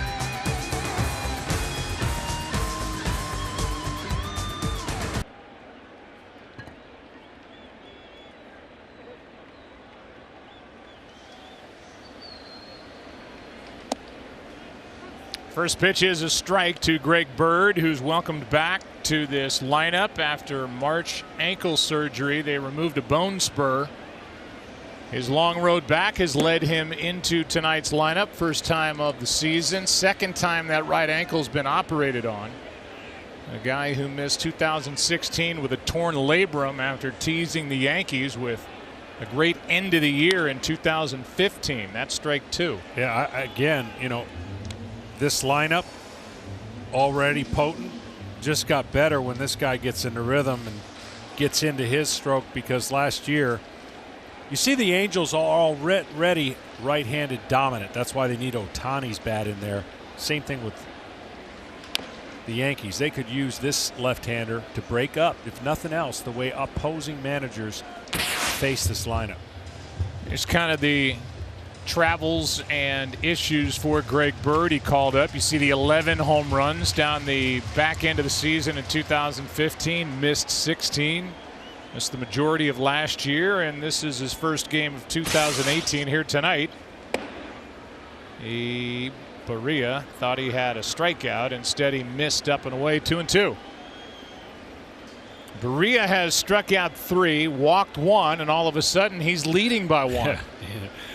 He's hung in there. It sure didn't start out well for him. 2-2. Outside, not close. Full count.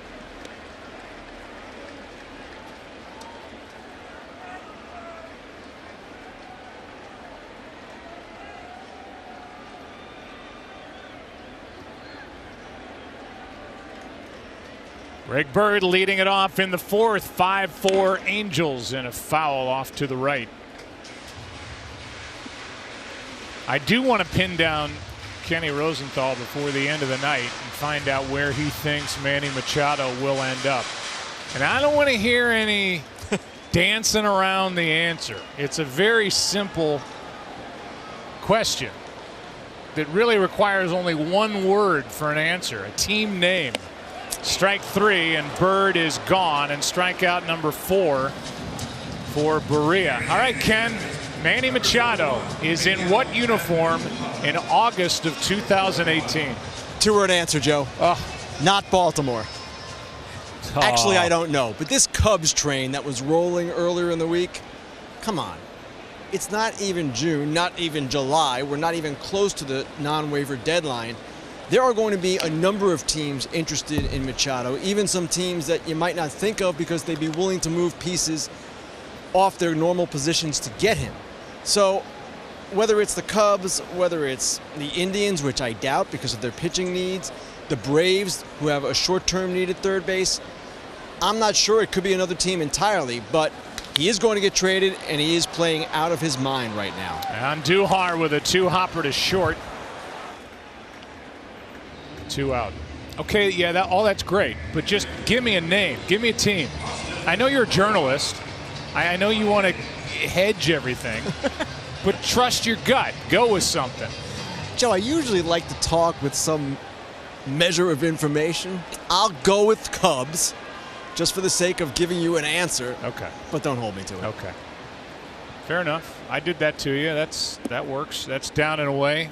Ball 1 to the number 8 hitter, Romine. I don't know why I'm thinking wild card team, even though this team wouldn't be a wild card when you hear me say it. But for their needs long term, they wouldn't need him at shortstop. I don't know why I think the Dodgers are going to try to make a play with Seager out the whole year. I don't know what team, first and foremost, that you trade him to will be able to sign him, or if it's just the need for that particular year end. That way you don't give up as much. Well, that's the question. I mean, who are you going to give up? You're going to give up a load of talent for a guy that may, if you're the Dodgers, be enough to win what looks like not a great NL West, at least at the moment. Might be. Maybe that's worth it. Yeah, I think the Orioles are in a precarious situation from how much can you really demand. Here is another hit for Romine. He hit a 2-run homer his first time, and he's on with 2 out here in the 4th inning. He's 2 for 2. Because ultimately, your leverage from the Orioles would have been greater last year. Yeah. That, this year you're basically renting a great player. Unless you think you're renting a player to sign that player, the greatest chance to sign that player, then you give up more. But is there any sense in your mind that it doesn't matter who he's traded to? Manny Machado does not seem like he's going to be willing to just waive his free agency and lock down with one team. I think he wants to see what's out there. Yeah, and teams like Philly keep getting thrown out there because their capacity to spend seems to be greater than most in a team that's rebuilding and on the cusp of doing something special. You always hear Harper's name, and you hear Machado, and you even hear rumors of someday Trout. Well, you hear $40 million a year. Yeah, is what you hear. Kenny, what do you think about that? I mean, where the Orioles sit and Machado being dealt, fine, but how much are they going to get for a guy that's going to walk a couple of months later? Well, we've seen potential free agents traded in recent years of high value. One of them, Aroldis Chapman, and he brought back Gleyber Torres. So it is possible for them to get a lot, but you guys are right. There is no chance, zero, he forsakes his free agency to sign an extension with the team. It's not in his interest to do that, to cut off his market. Now, there is one other twist here that's kind of interesting. He made the commitment to play shortstop at the start of this season. He wants to stick to that commitment. He does not want to move to third base in the middle of the year, move back to third base. Now, he doesn't have a no-trade clause. He doesn't have a choice. But if you acquire him to play third, you run a little bit of a risk that he's not going to be entirely happy. There's a little pop-up to the right side off the bat of Gleyber Torres, and Gleyber is 0 for 2. The young man, 21 years old, is homered in 4 straight. 5-4, LA Angels leading after 4.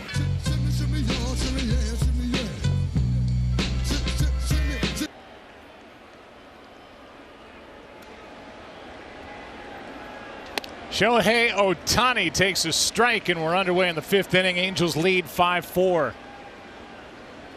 Ohtani, good breaking ball hitter, holder. We saw some breaking balls to Pujols. He's been really good out of the pen this year for the Yankees since coming up in April. Bottom kind of falls out of that pitch, and Ohtani in the hole 0-2.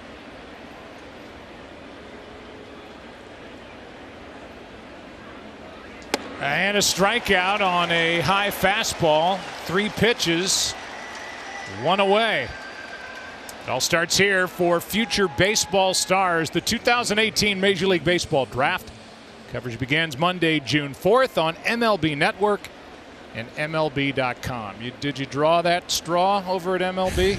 No, but I've looked at some breakdowns. There's some pitchers out there that, should we say the upside, I mean, who isn't? They're all factory throwing 98 mile an hour. Everybody's trying to throw as hard as they can, but there's some young studs. Here is a laser into left, and back is Stanton tiptoeing on the track.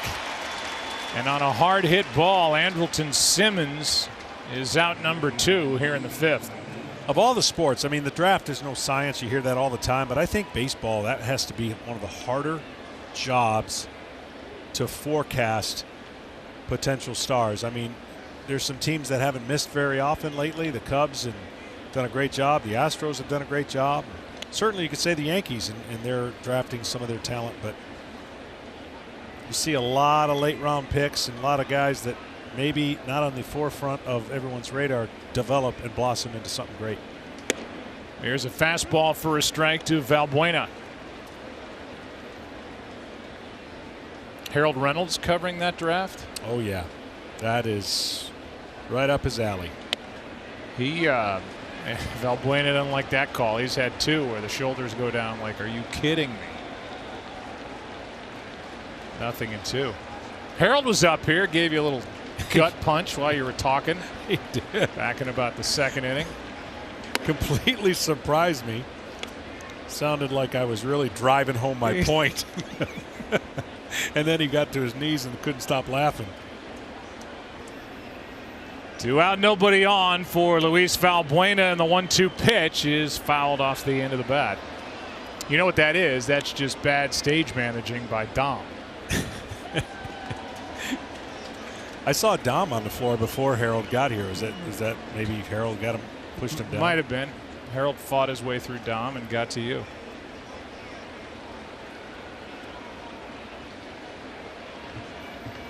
Two out, nobody on, and a pitch up and away, 2-2. I have to be nice to Dom. He's got more dirt on me than any announcer he works with. And he works with all the stars up here in New York. What a life he's carved out. That's down and in. Full count.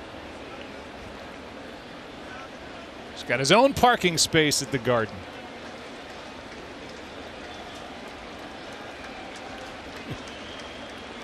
Three-two pitch. Valbuena checks his swing and says thank you for not calling that a strike. Wow. A two-out walk keeps the top of the fifth alive. That was a pretty good walk for Valbuena, who loves to let the barrel fly through the zone. He had some good takes there. And now Cole Calhoun. Sounds like a bad guy out in the Wild West. I'll tell you a story about Cole Calhoun. Stood about 5'11". Swung the bat from the left side. Wore a goatee.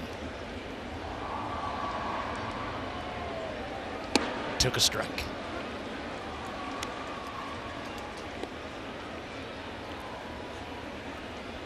Right about now, I will be telling Cole Calhoun, don't look at that board, and for the next 7 days, just hit 300 for the next 7 days.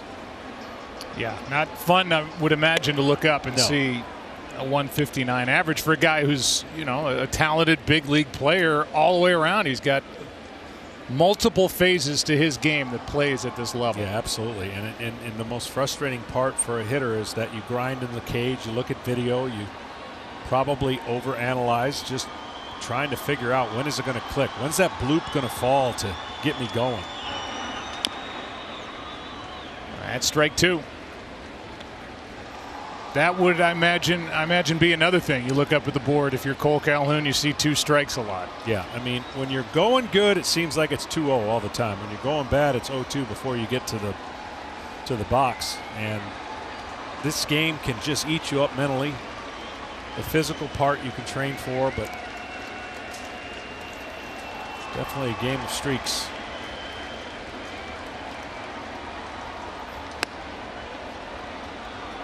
Romine wanted that pitch up. It was delivered up. Calhoun laid off, 2-2.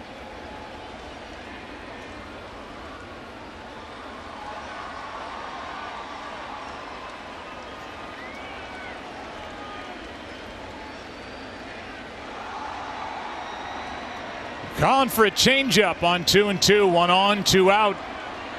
And that floats up and away. A full count. That means the runner at first, Valbuena, will get a head start here with 2 down. Always a big deal with 2 outs. Then you get the gap you're trying to protect. Turns into an easy run producing double. Humid night. Ball has been carrying. We've seen 4 home runs total. 3-2. Runner goes. Struck him out. Saloon doors swung open and Cole Calhoun was upset. He had just struck out. But here comes the judge, leading it off in the bottom of the 5th. Down 1. Tonight's telecast is sponsored by Geico. 15 minutes could save you 15% or more on car insurance. Top of the order for the Yankees, 5-4 Angels. And you have to credit this 21-year-old right-hander, Jaime Barria, really hanging in there tonight. He is battled. He hits the outside corner. He leads by 1 after he gave up back-to-back home runs to start his night in the first. A 2-run shot off the foul pole in the second, and nothing since. That's all I need to know about what they've been telling me about this kid, and they love his moxie, and certainly giving up 2 home runs to start the game against a lineup that you know you got to go through at least 2-3 times. I think Mike Sosa would be ecstatic if he can get through this 5th after the start to this ball game. Gardner, Judge, Gregorius, 1-1 pitch. That's down the left field line. Upton gives it a look. It's out of play. That's strike 2. They've got a couple of young pitchers, the Angels do. Heaney was good last night. They've moved Garrett Richards into tomorrow's start against Masahiro Tanaka. They've got Griffin Canning, who's a second-round pick from a year ago out of UCLA, pitching great at Double-A, and Jose Suarez, who's been moved up to Triple-A, which present opportunities for the Angels organization. And when we talked to Mike Scioscia before the game, I said, are those guys you work into the bullpen at the big league level because they have some question marks in their bullpen? He said that's not what we're thinking. We're thinking they get ready as starters, they come up as starters, and then that pushes guys from our rotation potentially into the bullpen, which is where they need help. Yeah, especially from the length standpoint. They don't have anybody to give them length in the bullpen for the most part. 2-2.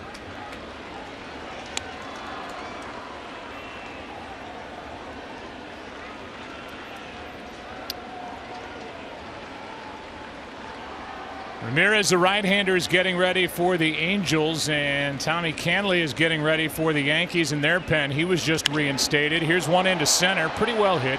Trout is back. 1 out.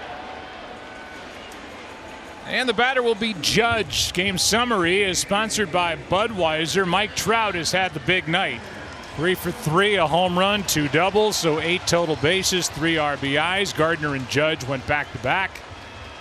And Ohtani is 0 for 2. So you and I fall into the trap. We come into the game in our little stand-up on camera that nobody ever pays any attention to as a viewer at home.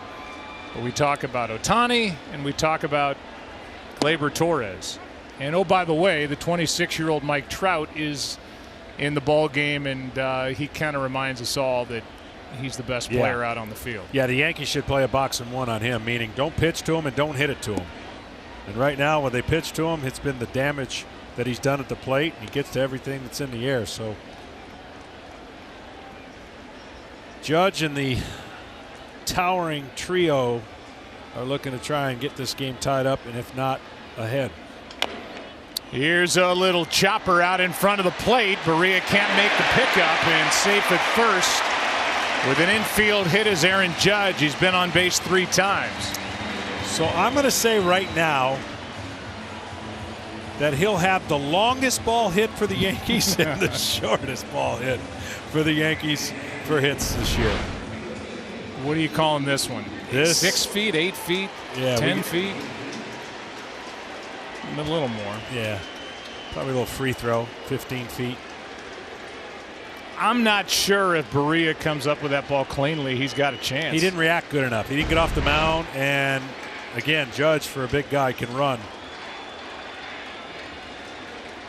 So Canley getting loose for the Yankees. Ramirez getting loose for the Angels. The wheels are turning.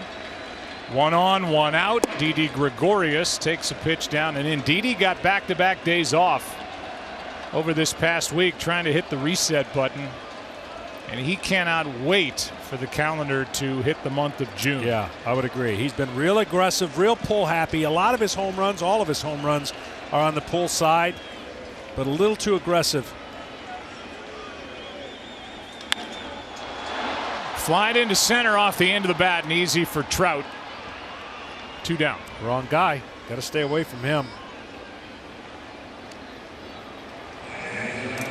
And so now with 1 on, 2 out, here comes Giancarlo Stanton, who struck out 2 times.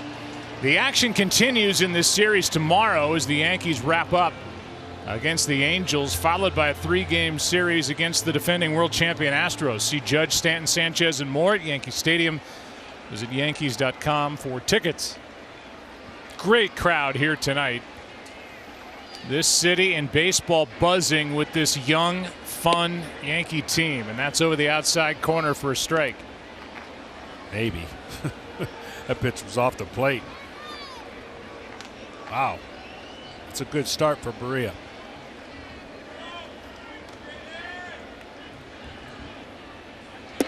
That's not close, and Stanton really not seeing the ball well from Berea. And that first pitch called strike set up that second one. And, you know, as a hitter, you're knowing where that last pitch was called, you feel like you got to go after that one. This one should be nowhere close to the plate.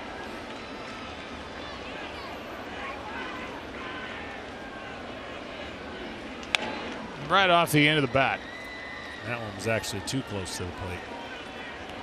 I would say one of the attributes that you would assign to the playing career of Mike Scioscia was he was gritty. He was tough. And whether it was blocking the plate, being a leader behind the plate, guiding a pitching staff, he loves guys that are gritty and tough. Yes. And he's seeing a 21-year-old pitch here tonight that has shown some grit.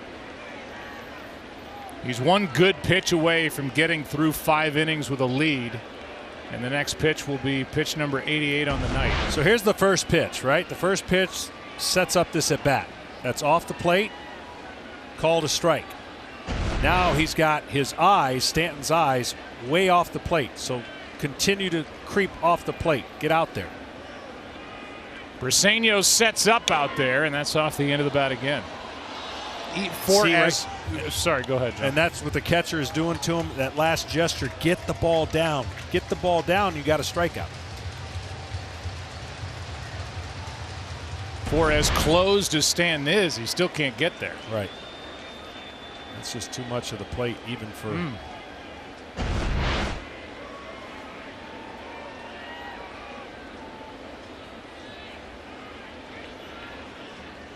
Another 0-2 pitch from Jaime Barria. Instead, he steps off.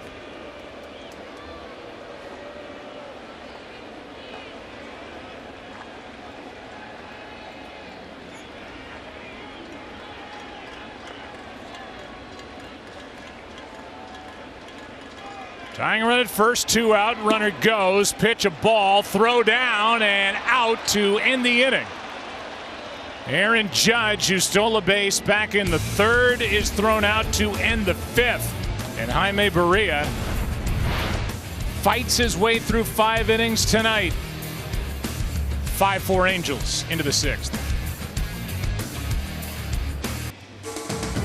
Tonight's telecast is sponsored by USAA. This Memorial Day, join us in honoring our nation's fallen heroes. And by Ego Power Plus. Ego, power beyond belief.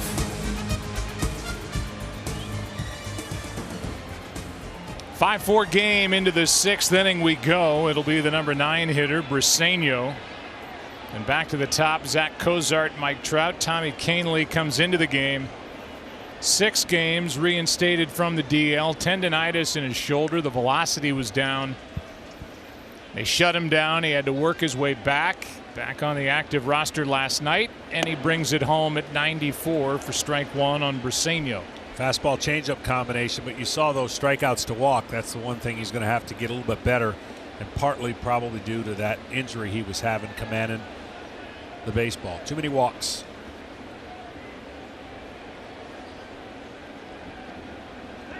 Big weapon out of the bullpen last year for the New York Yankees.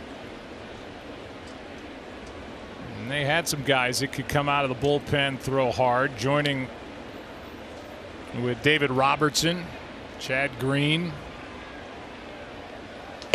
Betances when he was able to control pitches, and then obviously Aroldis Chapman. They can shut down a ball game. They can. Betances is the swingman, just like Sonny Gray's the swingman in the starting rotation. If they get Betances back to normal, man, you're talking about a beast of a bullpen. And that's Chapman not even being the 103, 104 mile an hour Chapman anymore.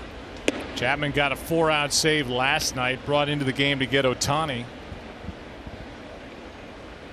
Ended up saving the ball game for Aaron Boone, who has started his big league managerial career at the moment 17 games over 500. And they are 19-7 here at home. Best record out there. 1-2 pitch. Chop foul. You know, talking to Booney, it's really been amazing. They started off sluggish. Everyone, the sky's falling. 9-9. Boston's going to run away with the division for everybody else's mindset. Then they reel off that 17 out of 18, but they've had some travel issues. They've had some complications that he said, my ball club has handled it perfectly. You find out a lot about your club when you go through some tough times and things don't go the way you want to, especially on some travel days and off days. And he said he couldn't be more happier with the way the clubhouse is and the way the guys react to whatever they're dealing with. Yeah, they basically back-to-back trips had to deal with nightmare travel situations. Sleeping in the airport, sleeping in on the plane. Some things you can't predict when you're going through a long season. 2-2 pitch is chopped foul by Briseño. And yet everybody who is listening to us talk about the poor travel woes of the New York Yankees are thinking, yeah, I've slept on an airport floor before, and I've had flights canceled and had to go take a courtesy shuttle over to a hotel and bleary-eyed check into a hotel room at 4:30 in the morning. Well, relatively speaking, on a Go ahead, finish this. I want to hear what you say. On a season where you travel a lot and a lot of eyeballs are on you, it's a little different. Yeah, I get it, though. It's all relative. Yes, we don't have to carry our luggage and stuff like that. Right. But in this city, where they expect the best out of you. Here is ball 4 inside, and I think both teams are kind of searching for the strike zone here tonight. So the count was 0-2, and Briseño ends up working for a walk. Kenny, you want in on this conversation? Just have a funny story about Brett Gardner. After that incident the other night with the flights and sleeping and all that, he was hungry. They get home in the morning. It's 10:30 in the morning. He still has his dress clothes on. He goes to his local deli in his dress clothes to get a sandwich, and the guy behind the counter starts saying, "Hey, what's going on with you?" And Brett had to explain, listen, it was a little bit of an unusual night. You're not going to see any players with their suits on at that hour of the day, typically. Maybe he was going in for a job interview.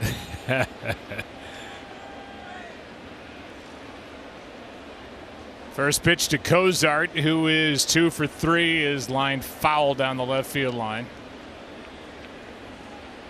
Canely coming back off the disabled list.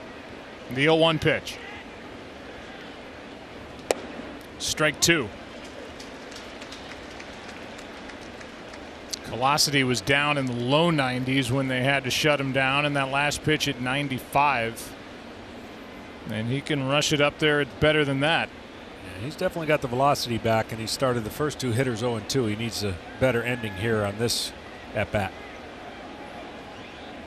Walked Briseño, and now a ground ball to Andujar. He gets the lead man. Nope. As it's in and out of the glove of Torres. And Glaber will be charged with another misplay. He's made 3 errors, had a couple of misplays in the series in Kansas City. And it's an error here for Torres, who spent his short time in the minor leagues at shortstop, trying to learn at second base. And ideally, you would want that throw more towards first base, because Andujar has got to lead him, and that ball was behind him. Yes, he should have caught it, but as trying to make the transfer to turn the double play is the reason why I believe he didn't glove that ball for the 1 out. So here's Trout again, taking a strike. Last 3 games, he hit one off Estrada. Last night off Severino, and tonight off Sonny Gray. He's had a big night. A pair of doubles, a 2-run home run, 8 total bases, 2 on, nobody out. Angels leading by a run. And the count 0-2 yet again. So I got a great question for you. Okay. Most complete player in our game right here. If everything depended on it, will you say before his career's over he'll have a sacrifice bunt? He's never had one. Here's the 0-2. No. Do you think that? I think so, yeah. I think somehow, some way he'll just check that box. He'll be tired of somebody saying, really? Yeah, I think he's going to. There'll be a situation. I mean, hopefully he gets in some playoff games. You never know. latter part of his career. That, or he could tweak something and maybe not feel great about cutting it loose and just drop one down. And, you know, an official scorer could just say that was a sacrifice, not bunting for a hit. But I don't think he'd ever give up an at-bat, because he can do that. Into left center field. That ball is down, cut off by Gardner. Digging for second is Trout, his third double. It's an RBI double as Briseño scores, and it's 6-4 here in the sixth. That is 10 total bases in 4 at-bats for Mike Trout. All right, so I'm decent with math, but not with. I'm actually really good at math, but not with some of the statistical categories as you see the third double. But he came in what, third best OPS in this stadium. He's had to have gone to number 1, right, after tonight's performance. He was number 3 behind Ted Williams, Hank Greenberg. 1.058 OPS. 1.103 was the lead. I have no idea. That's what we need somebody. We got the guys right now on the truck doing our dirty work. Here's Chris Young pinch hitting here for Upton. Remember, he was hit by a pitch back in the 4th inning, and Young gets the at bat here with second and third, the infield in. The Angels with a chance to add to what is a 2-run lead. It was 4-1 Yankees. It's now 6-4 Angels, and the count evens at a ball and a strike.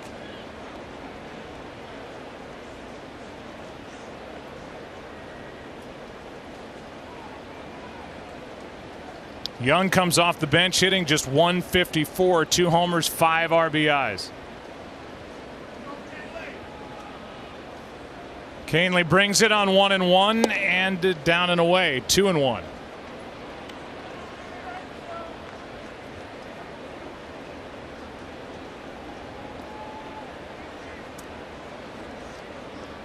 (0-2) first batter walk, 0-2 second batter error, and then Mike Trout said, "I'm not even getting 0-2."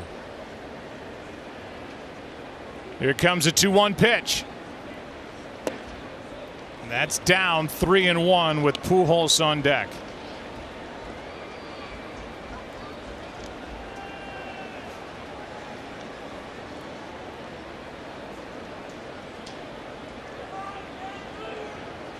Four extra base hits tonight for Mike Trout, tying a franchise record. He'll have at least one more at bat.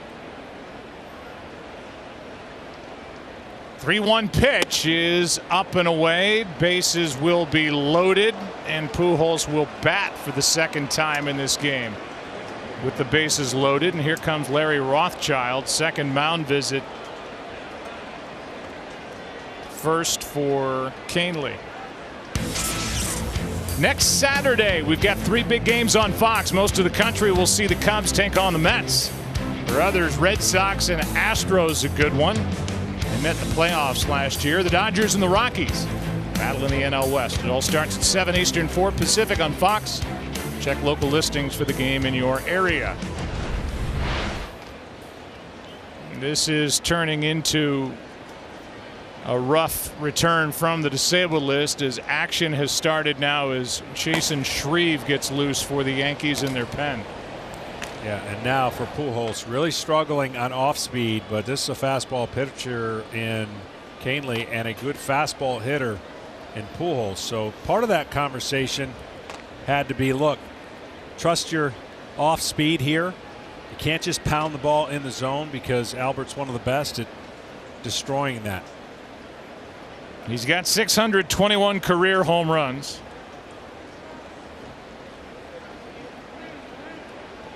3,008 hits without John Smoltz's help. 3,015 with. Yeah, that's right. And the bases are loaded for Albert Pujols with nobody out and a run home and a 2-run Angel lead. Strike one. And he went to the off speed. So anytime the pitching coach comes out, I wish there was a stat for this, but the high percentage of strike throwing after that is pretty good. Whatever your coach sees, you just try to reset your brain and get you away from the funk that you're in. What a job tonight by Berea. 0-1 pitch. And Jaime Berea could really be rewarded with something big here in the top of the 6th inning. His night likely is finished, and he will be leading by at least 2 when he checks out of this game after persevering through 5 innings.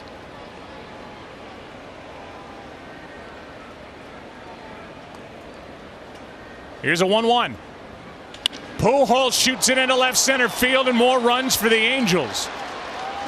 In to score is Cozart. In to score is Trout. Over to third is Young. 2 more runs, and it's 8-4 Angels here in the 6th.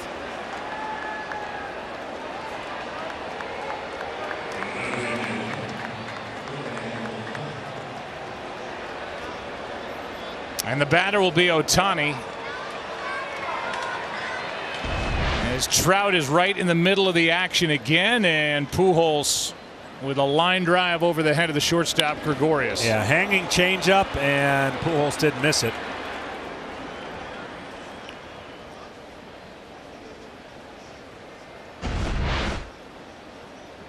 Still nobody out.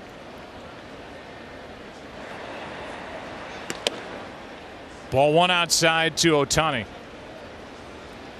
Walked with the bases loaded back in the 3rd for an RBI. He has 20. He struck out his other 2 times up. Facing Canely now in a 1-0 pitch. Late swing and a miss, a ball and a strike. 96 from the Yankee right-hander.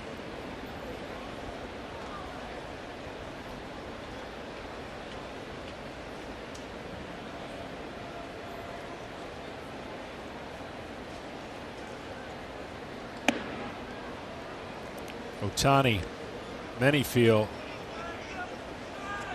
right up there with the fastest guy on the team with Trout. They said this guy can fly.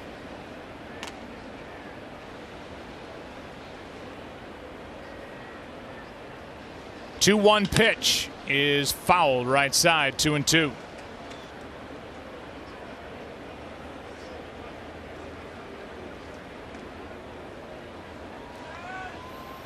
You have, John, sent the truck into scramble mode trying to come up with the OPS for Mike Trout here at Yankee Stadium. For the year, he's at 1.144 for the season overall.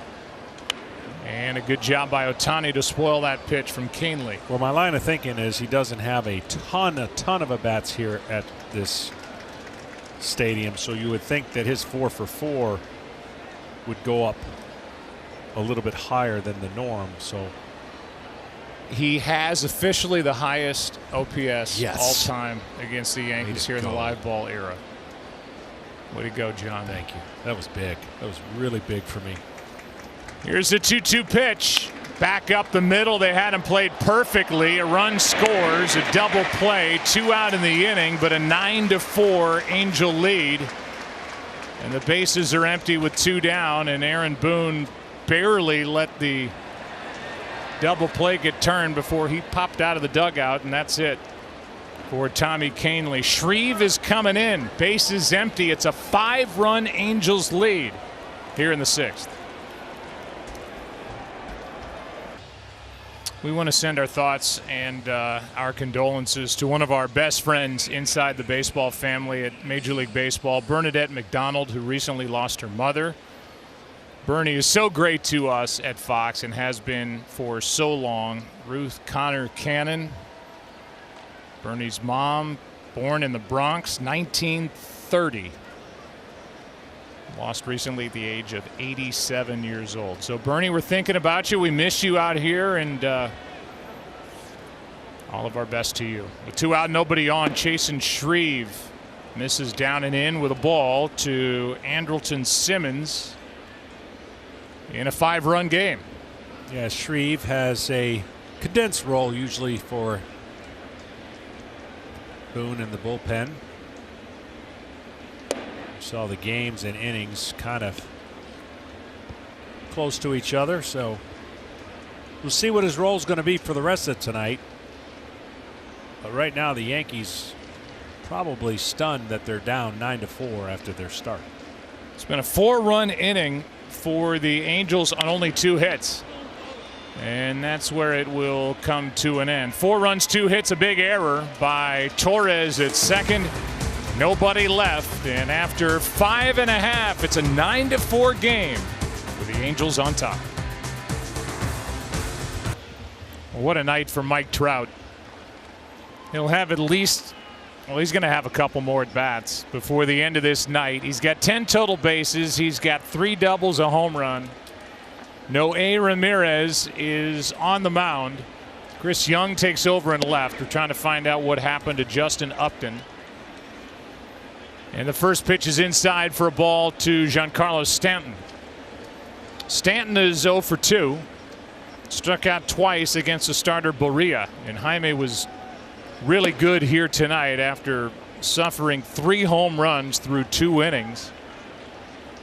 Through 3 consecutive shutout frames, and he is the pitcher of record for the Angels, trying to up his mark to 4-1. That's way outside, and the count's gone to 3-0 from Ramirez. Well, you can see he's unorthodox, low 3/4, a little jerky in his mechanics. That gives him some deception, but he's going to rely on that fastball, curveball, and changeup. Stanton with a count 3-0 is taking, and that's in for a strike. 3-1. Stanton, then Sanchez, then Bird. And obviously, if there's any lineup that can jump back in a game like this, it's this one here with the Yankees. They trail by 5, at one point led by as many as 3. 3-1 pitch is swung on and missed, a full count. You know, he got going, did Stanton, after the really slow start. Power numbers will pick up, but this couple days just looks really off balance at the plate. Able to get a piece of that and foul it back and out of play. Still full.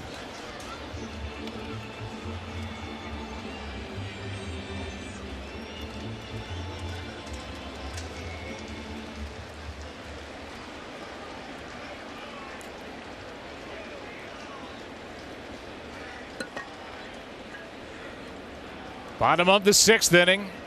9-4 Angels. 3-2 pitch is hit high and deep into left. Young to his right. Plenty of room. Has it for out number 1, and Stanton's 0 for 3. This summer, the 2018 FIFA World Cup is coming to Fox and FS1 with every match live and over 300 hours of coverage. The world's biggest sporting event begins June 14th on Fox and FS1. See those names. Excitement in the world of soccer, and it's coming again to this network. Here's Sanchez. USA had a little hiccup, didn't they? Little hiccup. Little hiccup.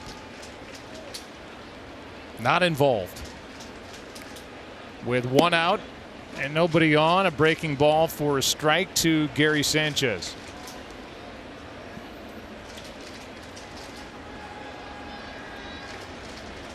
Sanchez against Barria. Fly to left, fly to right. Mike Scioscia still trying to iron out roles in the bullpen. Kind of had a carousel at the closer spot. And obviously, if you have a carousel at the closer spot, you have some moving parts before you get to that last guy. And tonight, it's Noe Ramirez who's trying to keep this a 5-run game. And because his starters are in this plan with Shohei Ohtani and most of them coming back from injuries, it'll work for a while with their starters probably not getting more than 24 or 25 starts. Breaking ball is chopped to third. Valbuena, couple of hops, guides it across, 2 out. So what that means, because again they've exhausted a lot of options in April to win a lot of games, they're going to need a lot more help as the year goes on because the starters aren't going deep enough in games. Yesterday was a great performance by Heaney. He came out 6 1/3 They weren't able to finish the deal in yesterday's game. Tonight didn't look much better after the second inning, but they battled their way to actually have a 5-run lead. So they'll piece their bullpen together with matchups that Mike has been doing really for the last 2 years. Here's Bird. Takes a strike. Well, the Angels come in 5 over 500, 28-23, 5.5 games out behind Houston. Seattle's between those two clubs, 3 back at the start of the day. 0-1 pitch. Grounded weakly to second. Picked up by Cozart in a 1-2-3 inning for Ramirez. 9-4 Angels back after this from our local sponsors. 7th inning now, 9-4 Angels, and Ian Kinsler is pinch hitting for Luis Valbuena. Kinsler off to a 185 start, 2 homers, 6 RBIs in his new uniform. Guy's been a winner. Talked about gritty players. He's one of those players that, at least in my opinion, would fall into that category when he's been with Texas and then Detroit for the previous 4 years. Goes after the first pitch against Shreve and pops it into right, where Aaron Judge puts it away. 1 out. Yeah, and that's another guy that they got to get going, because historically he's proven what his numbers are going to be at the end of the year, and he just looks a little off time with his approach at the plate. This is a heavy right-handed hitting team, as we mentioned, so they expect a lot out of their right-handed hitters. Now lefty on lefty is Cole Calhoun, who's 0 for 2 with a walk and a run scored, stands in against Shreve, who finished off the top of the 6th inning. A big frame for the Angels when they got 4 runs on 2 hits. Ball 1.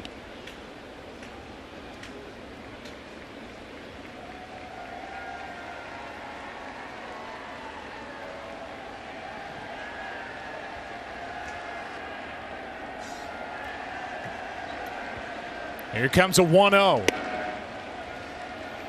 So yesterday, I finally reached that point where it happened, where I am broadcasting the son of the father that I played with, in Cam Pedrosian. Yeah, bedrock.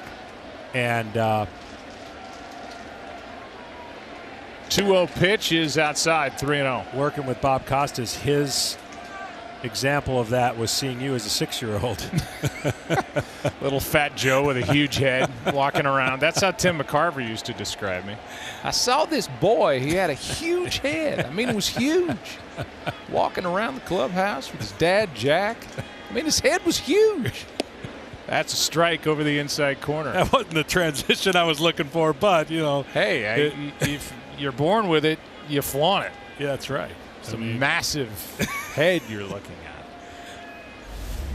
Well, I want to offer my congratulations. I thought you were going to say your condolences to my head. No. 3-1 pitch is fouled back, a full count. Your new additions. Yeah, Wyatt and Blake. That's awesome, by the way. At the age of 49, I'm a father yet again, born on April 26th. And look at that. These are the outfits that my wife puts them in. It just doesn't get any better. They have no than say. That. They have this. That is awesome. What music is that?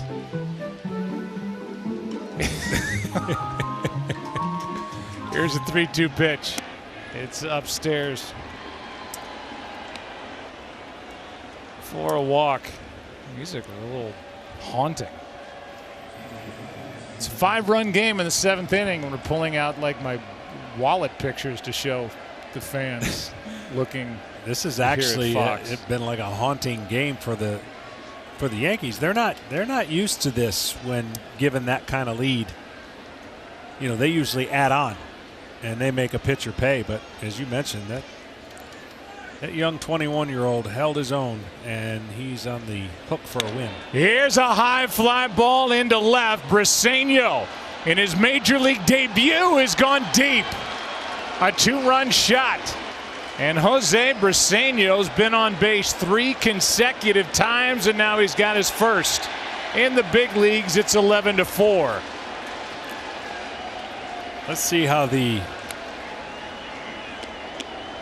dugout handles this young man's first homer. They're probably going to let him know about his first travels to second base that didn't go very well when he got thrown out. What a night. Briseño in the number 9 spot. It's not exactly Trout-like, but what a debut. Trout's had the massive game, and Briseño at the bottom of the lineup has a hit, a walk, and now a 2-run home run. He scored twice, driven home 2. Good for him. A 1 pitch. Swing and a miss by Cozart. 0-2. Don't know how long his career will be, but whatever it is, he'll forget a lot about other things. He'll never forget about his first. He will remember Saturday, May 26th of 2018. Here's a little soft liner hit to Gregorius for out number 2, and we go back to the home run by Briseño. You know, he likes the ball down. They've gotten some pitches above the barrel of his bat, and you could see that lift and recoil, and even the 6'6" Stanton couldn't hoist himself high enough. Oh, what a catch by that kid out there. And Briseño's having a night. So's the guy that gives him a hug as he makes his way back to the dugout. And here's Trout, who takes a pitch upstairs for ball 1. Could have one of the better nights you can have in a big league game if he can pop one here. He has doubled 3 times and homered. 1 ball, 1 strike. Since his debut, he's reached base 4 or more times in 81 games. That's the most in baseball. The 1-1 pitch. Strike 2. That's the one area, and that's every great hitter is going to have one small spot. Good luck trying to get that consistently there. But not too long ago, I think he was in like an 0 for 20 spell. That is old news now. An extra base hit here would tie a major league record. The record is 5. It's held by several players. The last, Jose Ramirez of Cleveland, doing it last September. Here comes a 2-2 from Shreve. Grounded left side from the hole. Gregorius, long throw, another hit. How can he fly? Wow. He is 5 for 5. And reminds the ballpark that while he can drive the ball over the wall, he can also run. One look's all he needed, and then he doesn't look again.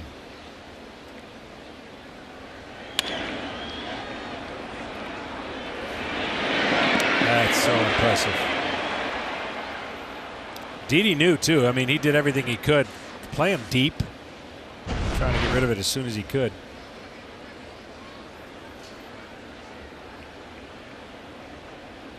And now the batter is Chris Young, who has bounced around in his big league career. Takes a strike over the inside corner. For Mike Trout, a career high 5 hits and 11 total bases. Still no word yet on what, if anything, happened to Justin Upton. He was hit by a pitch, and then his next time his spot came up in the order, Chris Young pinch hit for him, and here he is. He walked and scored last inning. I would think it had something to do with that. I had to guess. So Trout has an outside chance of batting in the 9th if a couple of his teammates could help him out. 2 out here in the 7th. He's going to take a few more base runners to make that a possibility, and a line drive back to the screen on a pitch that was up from Shreve, in the count 2-1. It went Gray, Holder, Canely, and now Shreve.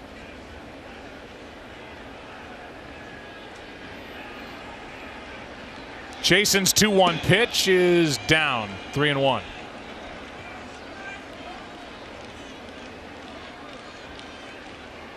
Scoreboard has 3-1.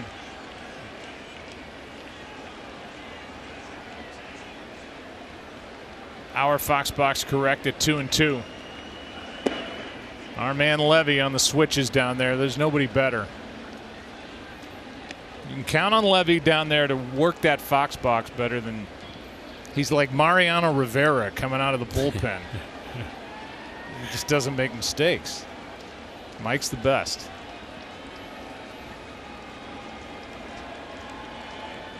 Three-two pitch, runner will go, and Young pops it up. Maybe a play. Romine up against, and it's one row back.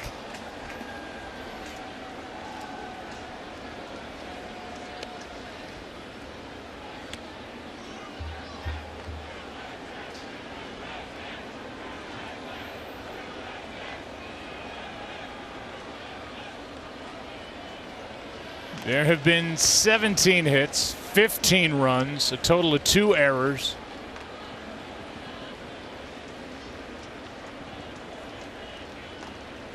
And another 3-2. Trout will take off at first. And a bullet hit to third, caught by Andujar. And it's time to stretch. Well, to recap, Yankees made the early noise. So did Scioscia from the dugout. But it's been Mike Trout's night and the Angels' night so far. Into the bottom of the 7th. LA up by 7.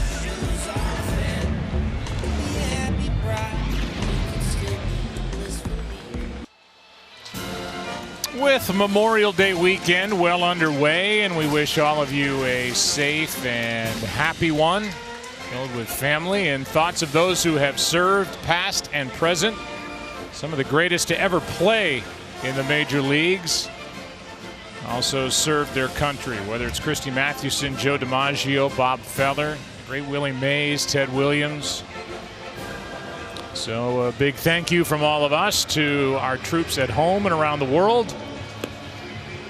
And every time they have had pictures of members of the military on the scoreboard here at Yankee Stadium, a big round of applause from this looks like close to sellout crowd here in the Bronx. And it's been a night with a lot of action as we go into the bottom of the 7th inning. Some changes as Ian Kinsler takes over at second. Cozart is shifted over to third base, which was the plan coming into the year. Valbuena got the start tonight because of his numbers against Sonny Gray, and there is still no report on Justin Upton and what happened to force him to leave this game after his second plate appearance. Noé Ramirez, his second inning of work, and the batter will be Miguel Andujar.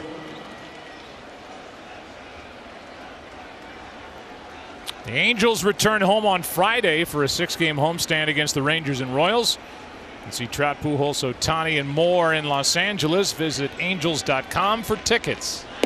Breaking ball is a good one, and Andujar, who is 1 for 2, with his average hovering just under 300 at 294. Waits for the 0-1. 0-2.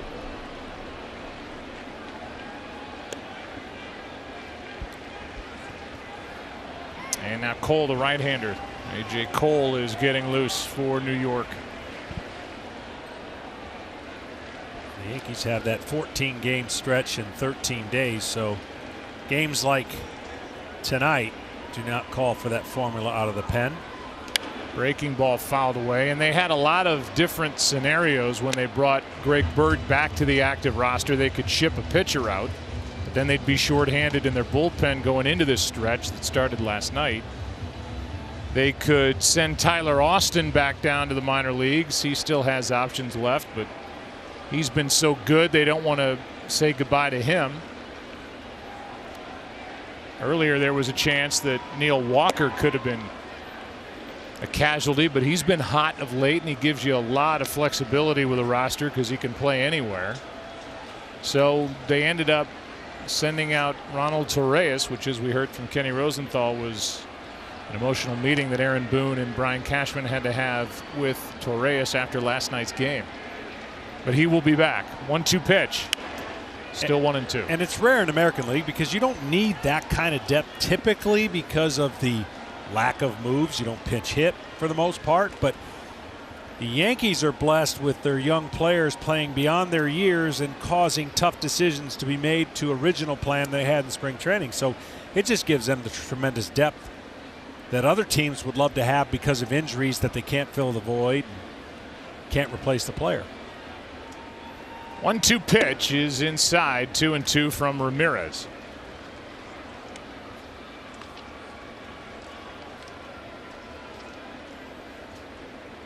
Tyler Wade is another good young player that they have. Can play the infield, can play the outfield. Talked about Drury earlier. And Clint Frazier. Here's a line drive into left center field on a hanging pitch, and Miguel Andujar is on to start the 7th. Good at bat. A couple check swings could have gone the wrong way, but he hung in there and took a slider off the plate. And just got it past the human defender.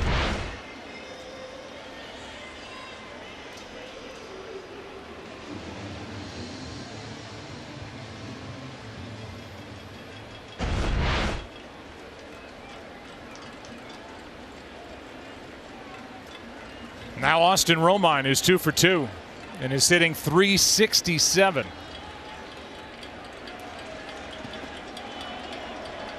With Gleyber Torres to follow, Yankees could at least make it a bit of a game again as we play here in the 7th inning.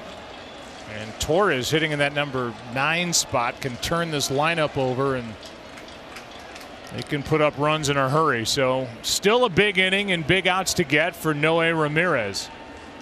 Breaking ball stays inside, the count 2-0.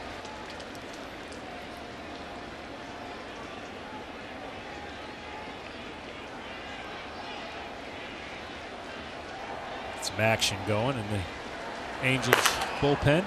Justin Anderson. Right-hander getting loose. 2-0 pitch is hit high in the air into left center field. And Romine is retired for the first time tonight as Trout puts it away. 1 on, 1 out. Here's Kevin Burkhardt with a game break.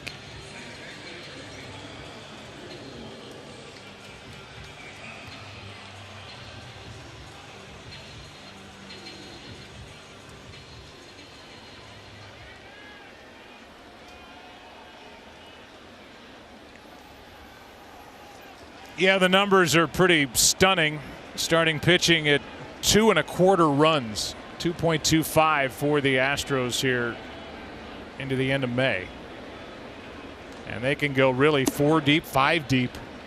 I mean, I know McCullers had a rough night tonight, theoretically, but 1 through 5, they're good. Yeah, it makes you almost forget how good Keuchel was when he was anchoring the front of that rotation before they got Verlander, of course, before he got hurt, meaning Keuchel spent some time on the DL. Here's a 1-0 now. That's a strike, a ball and a strike on Gleyber Torres. But we got a chance to see Houston for the whole postseason. We know how good they are, and certainly the surprising thing for me, though, is they've wasted a lot of those great performances. They've been shut down a few more times than you would think. Still in first place, still score a ton of runs. But in the games that they have lost, on the bottom, like 29th in run scores in those games they've lost. Breaking ball, check swing by Torres, and the count 2-1.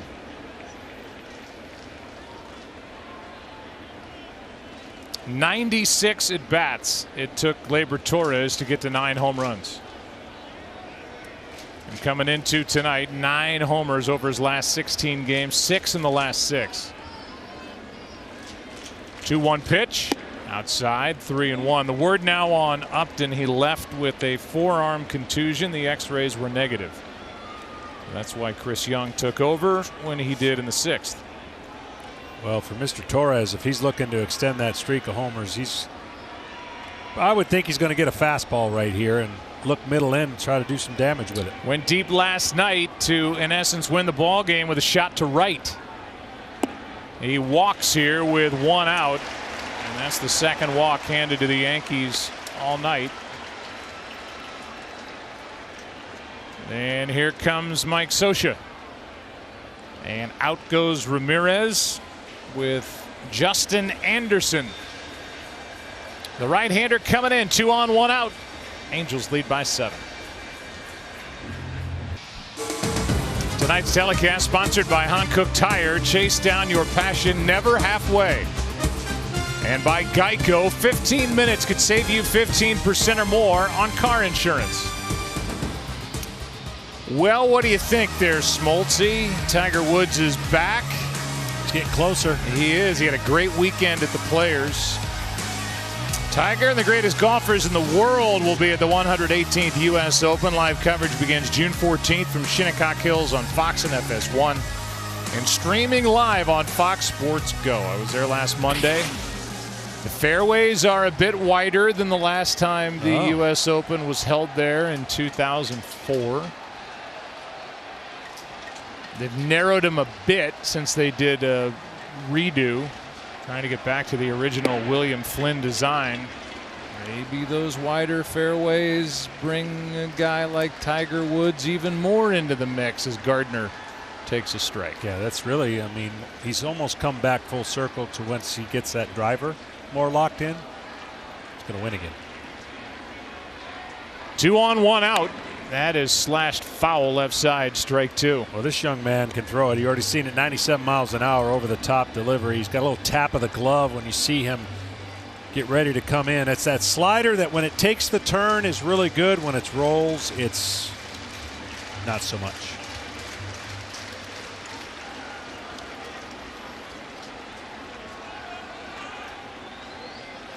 Gardner is homered, fly to center twice.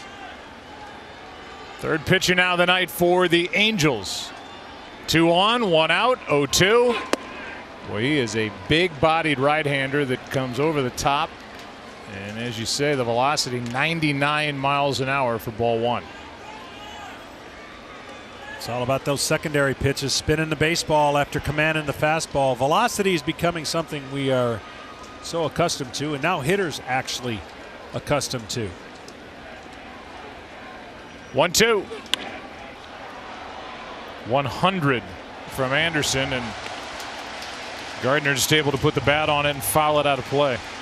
So the dilemma here, as you look at the delivery, he takes it out, brings it back, and then he goes downhill with that pretty good arm. The dilemma is, you know, you'd love to spin one, but that actually speeds up the bat of Gardner.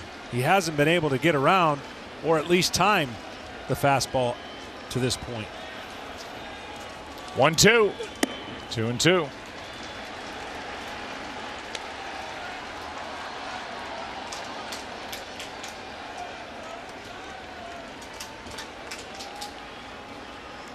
Angels ended up winning that series in Toronto, and Anderson got his first career win on Wednesday.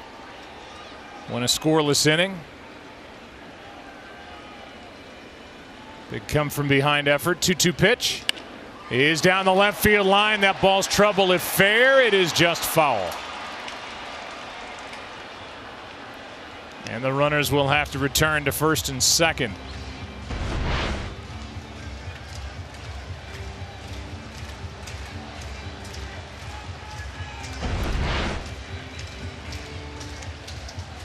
Noe Ramirez went an inning and a third.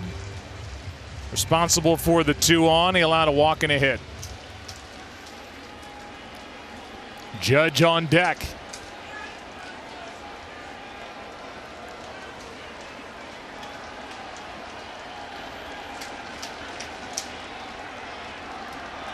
Anderson brings it, and a chopper foul right side. Justin's worked his way up. He was a 14th round pick in 2014.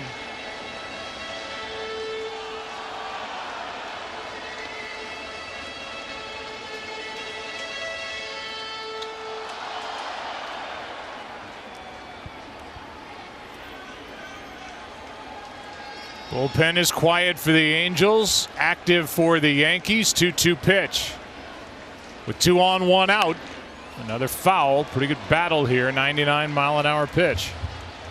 That's why Gardner's still so tough to the top of the lineup with these guys behind him, and he can create nightmares for starting pitchers, but as you see, he can also make a guy who throws 99 to 100 miles an hour have to throw him the perfect pitch. He's looking for one pitch over the course of the plate, preferably in, that he could actually get the barrel of the bat to.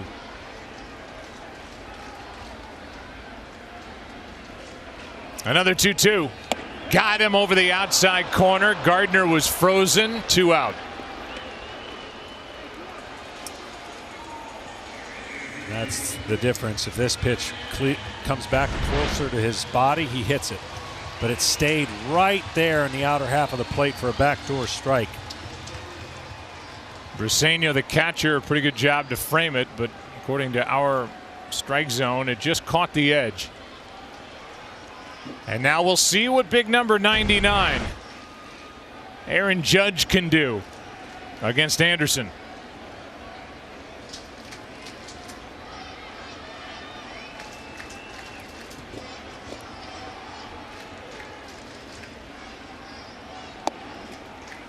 Talked to Aaron Boone before the game, and I said, who, now that you're on the other side of the fence, previously had been with ESPN and part of the media, has surprised you the most now that you're the Yankee manager and you get to know these guys on this Yankee team? And thought about it, and he said Aaron Judge. He said he's the nicest guy in the world. Everything you see is exactly how he is. Polite, friendly. But when it comes to baseball and it comes to winning a game, he will rip your heart out. Yeah, don't let that quiet demeanor, the gentle giant, confuse you for what his motor inside is trying to do. And look, I applaud Aaron Judge for what he's gone through and how he's handled it. None of the first 3 pitches have been close from Anderson. The count 3-0. Now, traditionally, you'd never let a guy swing 3-0 down 7. But this is not your traditional guy. And these aren't traditional times. No, they're not. Down by 7 in the 7th. What's it going to be on 3-0? Not close to load him up. And Aaron Judge has been on base 4 times. 2 walks, an infield hit, and a home run. And the batter will be Didi Gregorius. One aspect to the upcoming All-Star festivities in D.C. will be that Aaron Judge is not a part of the home run derby. He won it last year. If you want to just look at the numbers, in the 84 games prior to the All-Star break, he hit .329, 30, and 66. After 195, 14 home runs, 31 RBIs, and had shoulder surgery on his left shoulder after the year. He didn't directly pin it on that, but he has, at least to this point, said he's not interested in defending his title in the home run derby in D.C. Here's Gregorius with the bases loaded, 2 out. And I'm sure the Yankees are not too upset about that, by the way. That is a flare foul down the left field line. Strike 1. Yeah, last year was such a whirlwind for him. You could imagine taking it all in for the first time, and he probably learned so much about last year, how to handle it and how to handle everything that comes with playing in New York. There's the judges' chambers.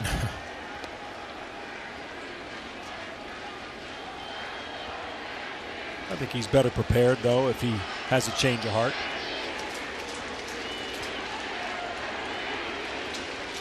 Here's the 0-1. 1 ball, 1 strike.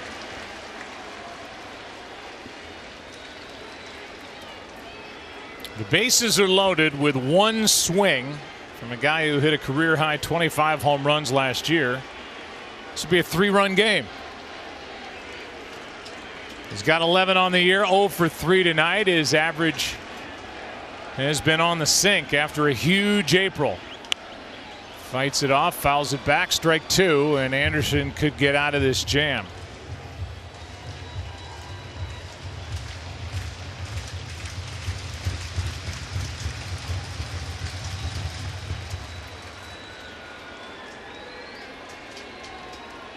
Couple of good shortstops in this game who were childhood friends in Curacao. Gregorius and Simmons. And both have really developed into terrific big league hitters. Yeah, Gregorius, a monster year last year. They really have. And one of those aren't going to make the All-Star team because of Manny Machado switching over to shortstop. It is loaded in the American League at shortstop. Lindor, Correa. 1-2 pitch is fouled away again.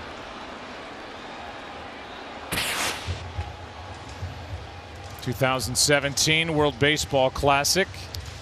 And there are the two teammates and two longtime friends. How about these names and this talent at that position in the American League? Loaded.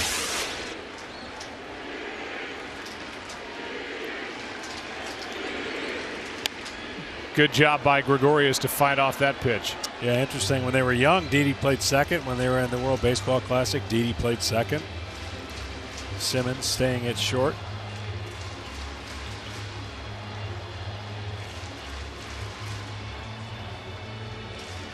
But nobody had to fill the shoes quite like Didi Gregorius when he came here. Great Derek Jeter. Yeah, you kind of forget about that now with what he's been able to do. 1-2 pitch is flied into right. Should end the inning. Calhoun is there, and Anderson bends, does not break. Into the 8th inning we go. 11-4. Angels on top.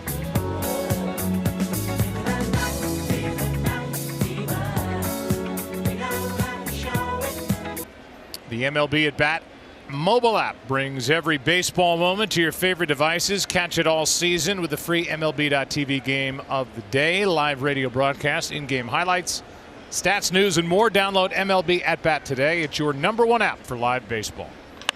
Another pitching change for the Yankees. A.J. Cole takes over. Jason Shreve went an inning and a third, 2 runs on 2 hits. Tommy Kahnle went 2/3, allowed 4 runs. 1 unearned with a couple of hits along the way, and now Cole to work the 8th, an 11-4 game with the Angels on top. It was 4-1 Yankees after 2, and 10 unanswered runs have been put up by the Angels. And this guy would be the storyline if it wasn't for his great teammate Mike Trout hogging all the headlines on his debut. Marte, who is pinch hitting. Oh, that's right. We got a pinch hitter. Jeffrey for Pujols starting this 8th. 1 for 4 on the night with a 2-run single. The bases loaded for Albert. And now here in the 8th, Marte takes low in the count 3-1. But how about that? Starting catcher making his debut. Shadowed by Mike Trout. Mike Trout with a 5-hit, 11 total base game. 3-1 pitch. Good delivery by Cole on 3-1, and Jeffrey Marte, who is hitting .295, 2 homers, 9 RBIs, fooled on it, full count.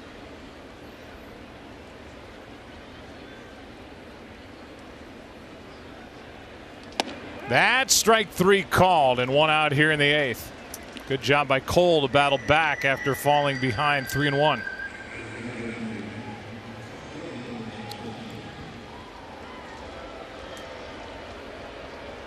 Here's Shohei Ohtani. Big at bat for him. Sitting on 300. Good job by you.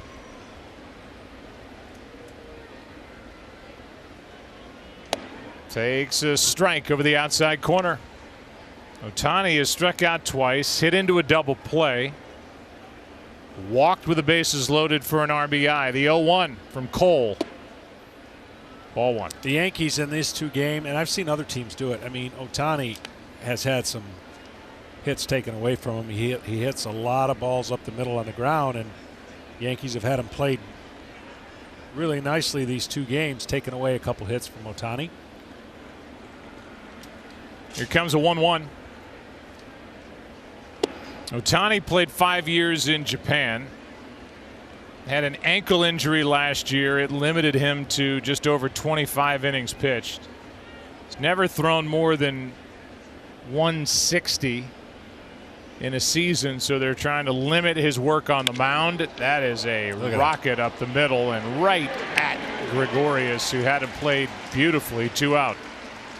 I'm telling you, that is 3 pretty good at bats for Ohtani with 0 to show for it. On the other side of the second base bag, Gregorius made the play, and Ohtani is hitless tonight. We've had this discussion, at least I have, because I keep talking about the state of the game and where baseball is, and sometimes, well, more times, there's lack of action, more strikeouts, less balls put in play. And the subject has come up on how do you increase action and get more balls in play in baseball. And your answer is? You can eliminate the shift. And what it would do is start rewarding guys instead of always lifting the ball away from the shift, because we've already seen hitters won't take the shift out by themselves hitting the ball the other way. You can eliminate, just like other sports have done. NBA's had illegal defenses. You've had different things go on in different sports and rule changes. That's one way of doing it, because now what isn't rewarded and isn't taught to hit the ball on the ground would be rewarded again, because certain guys have a pattern of when they hit the ball on the ground on the right side, they're out. Not so much if you eliminate so many defenders on one side of the field. Meaning you need 2 on the right side of the second base bag, 2 on the left side. Yep.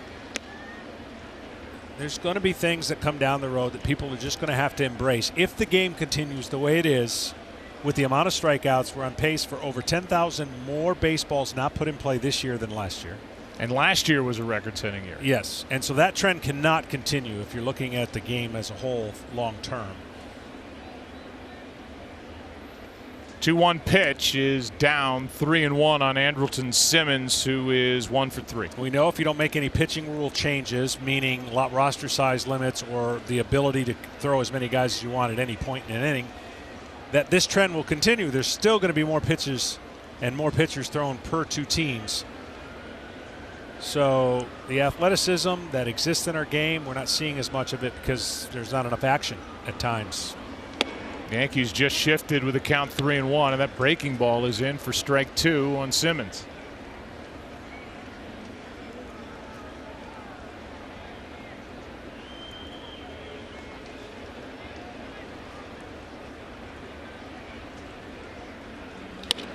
Left side, and Duhar across the infield, and we go into the bottom of the 8th. Yankees will bat down by 7. Tonight's telecast is sponsored by Applebee's Bigger Bolder Grill Combos, and by Wells Fargo, established 1852, reestablished 2018. We go into the bottom of the 8th inning here in the Bronx. Yankees bat down by 7. Giancarlo Stanton takes a strike from the right-hander Justin Anderson. Stanton is 0 for 3 with a pair of strikeouts. Jeffrey Marte, who pinch hit for Albert Pujols, is in the game at first. They try to limit as much work as they can on the load on Albert Pujols, who's playing a lot of first base. More than he's played each of the last 2 years. 1 out here in the 8th. Ohtani is the DH, so that means to get Albert's bat in the lineup. He's back to first base, and according to Mike Scioscia, he's happy to play first base. He wishes he could play it every game. Yeah, you know, he's one of the best first basemen I've ever seen in his prime. Covered more territory, took away more hits. That was well before the shift. Really was integrated. And he's had some foot injuries and some physical ailments that would think that'd be easier for him to DH. But to what that question was asked, he really does want to play first base as much as possible. With 1 out, Gary Sanchez takes the ball.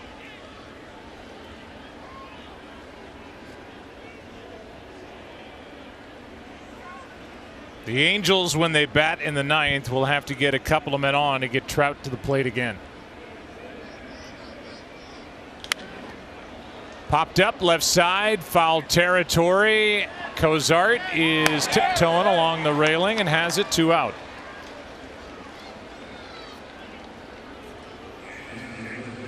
Give a quick shout out to a great event. John Shambi We go way back. He's the best. He is. He's got a charity. It's called the Project Main Street. May 29th. Teams up with Team Gleason to help ALS patient care. I was going to play in his event, but I got a broadcast Tuesday. I got a chance to be around that last year. Didn't play, was there for the fundraiser. It's a great night, great event. Good guy, tremendous cause. It needs as much focus, energy, and money as it can get. ALS. And speaking as somebody who lost a family member to that horrific disease.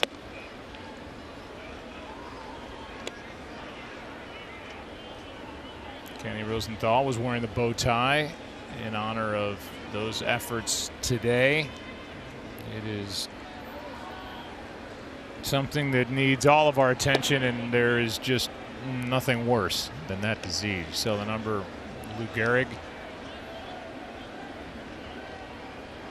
And Matt Gangle, our director, put on the screen, and good for John Shambi of ESPN for putting that event together for a good buddy of his. 2 balls and a strike, 2 out, nobody on. 11-4, the Angels on top, and that's a strike. 2-2, and Bird is backed up here, 0 for 3 in his season debut, looking for his first hit. Yeah, even when he came back last year, started out really slow, and then at the end of the year started having some really good at bats. You could almost tell the extended spring training or the lack of it. Take him a little time to get, no pun intended, his feet under him, because that's really been the issue. That's just been such a freaky way that he has been hurt in the time on the DL. And a weak swing as he's fooled by that pitch. If there's any drama left in the game, it's can that man get to the plate again? Nobody has ever had a 6-hit game, gone 6 for 6 against the Yankees. Woo.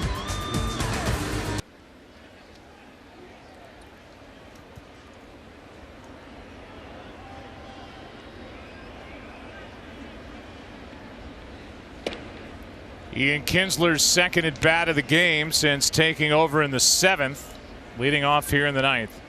It's the 7, 8, and 9 hitters, then Cozart. Somebody gets on, they avoid a double play, they could get Trout to the plate, and I said it going to break, and it's worth mentioning that against this organization, the Yankees, it dates back to 1903, no player has ever gone 6 for 6 against the Yankees. They've had 6-hit games, obviously. The last one, Omar Vizquel, in 2004, he went 6 for 7.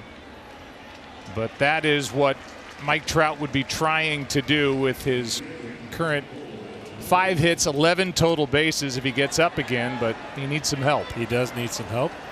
Kinsler 0 for 2 as he flies to center. 1 out in the 9th, and Cole Calhoun is the hitter.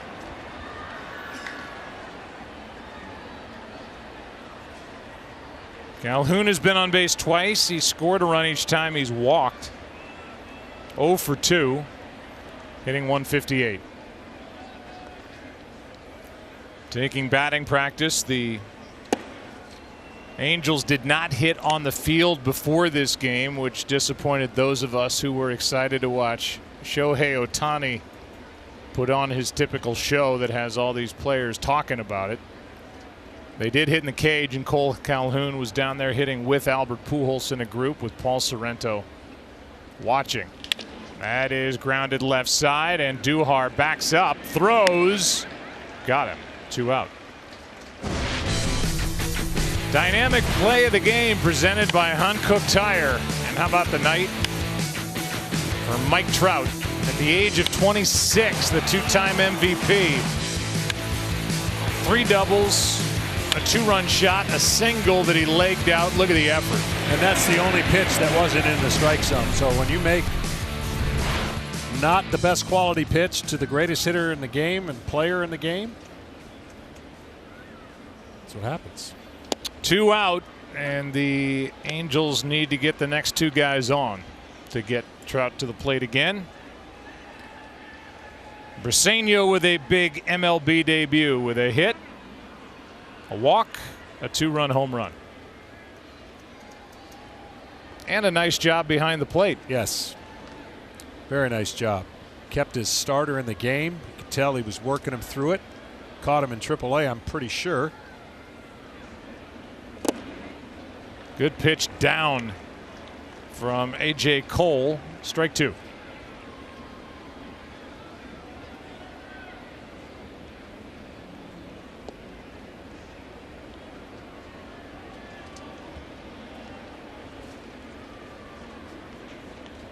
Oh, 2 pitch. Just got a piece. We came on the air tonight with our tease that started with Chaz Palminteri showing the Empire State Building, that Art Deco masterpiece that everybody should see when they come to Manhattan. And we'll go to break with shots of the Empire State Building as the Yankees will have their final turn in the bottom of this 9th, trailing by at least 7. The 0-2 pitch. Got him on a pitch down and away, and let's go to the bottom of the 9th. No more at bats for Mike Trout tonight, barring an incredible comeback. The incredible masterpiece that is the Empire State Building. On this beautiful night in New York, we're in the Bronx. Angels up 7. Well, he's been doing it for a long time. Mike Scioscia had been the manager of the Angels after starring for the Dodgers as a player since the year 2000. And you see where he ranks in the most all-time wins as a manager. And with a win tonight, he ties his former skipper, Tommy Lasorda, who he played for 13 years with the Dodgers. I'm going to tell you something. Obviously played against Mike Scioscia, and nobody, and I mean nobody as a catcher, crushed more guys at home plate. He'd just sit on you. He'd show you the plate, an avenue to slide in, and then just lean on you and block that plate, which was allowed then. It was a different game back then. Different game before the Buster Posey injury. As Andujar chops one up the middle, Bedrosian into pitch, 1 out. And Andujar a 2-for-4 night as he grounds out to Kinsler. There was a collision that he had with Jack Clark that is etched into my mind for the rest of time in a game at Dodger Stadium that Mike Scioscia. I mean, Jack Clark was no small man, but neither was he. And wasn't it Norm Charlton that hit Mike Scioscia and actually got him pretty good, like shook him up, which is a pitcher. That's what you do when you're one of the nasty boys. Here is a strike over the outside corner to Austin Romine. A homer tonight, 2 out of 3. Started the night hitting .340, now with 3 home runs and 15 RBIs, making the most of his chances this season. Bedrosian deals low, 1 ball, 1 strike.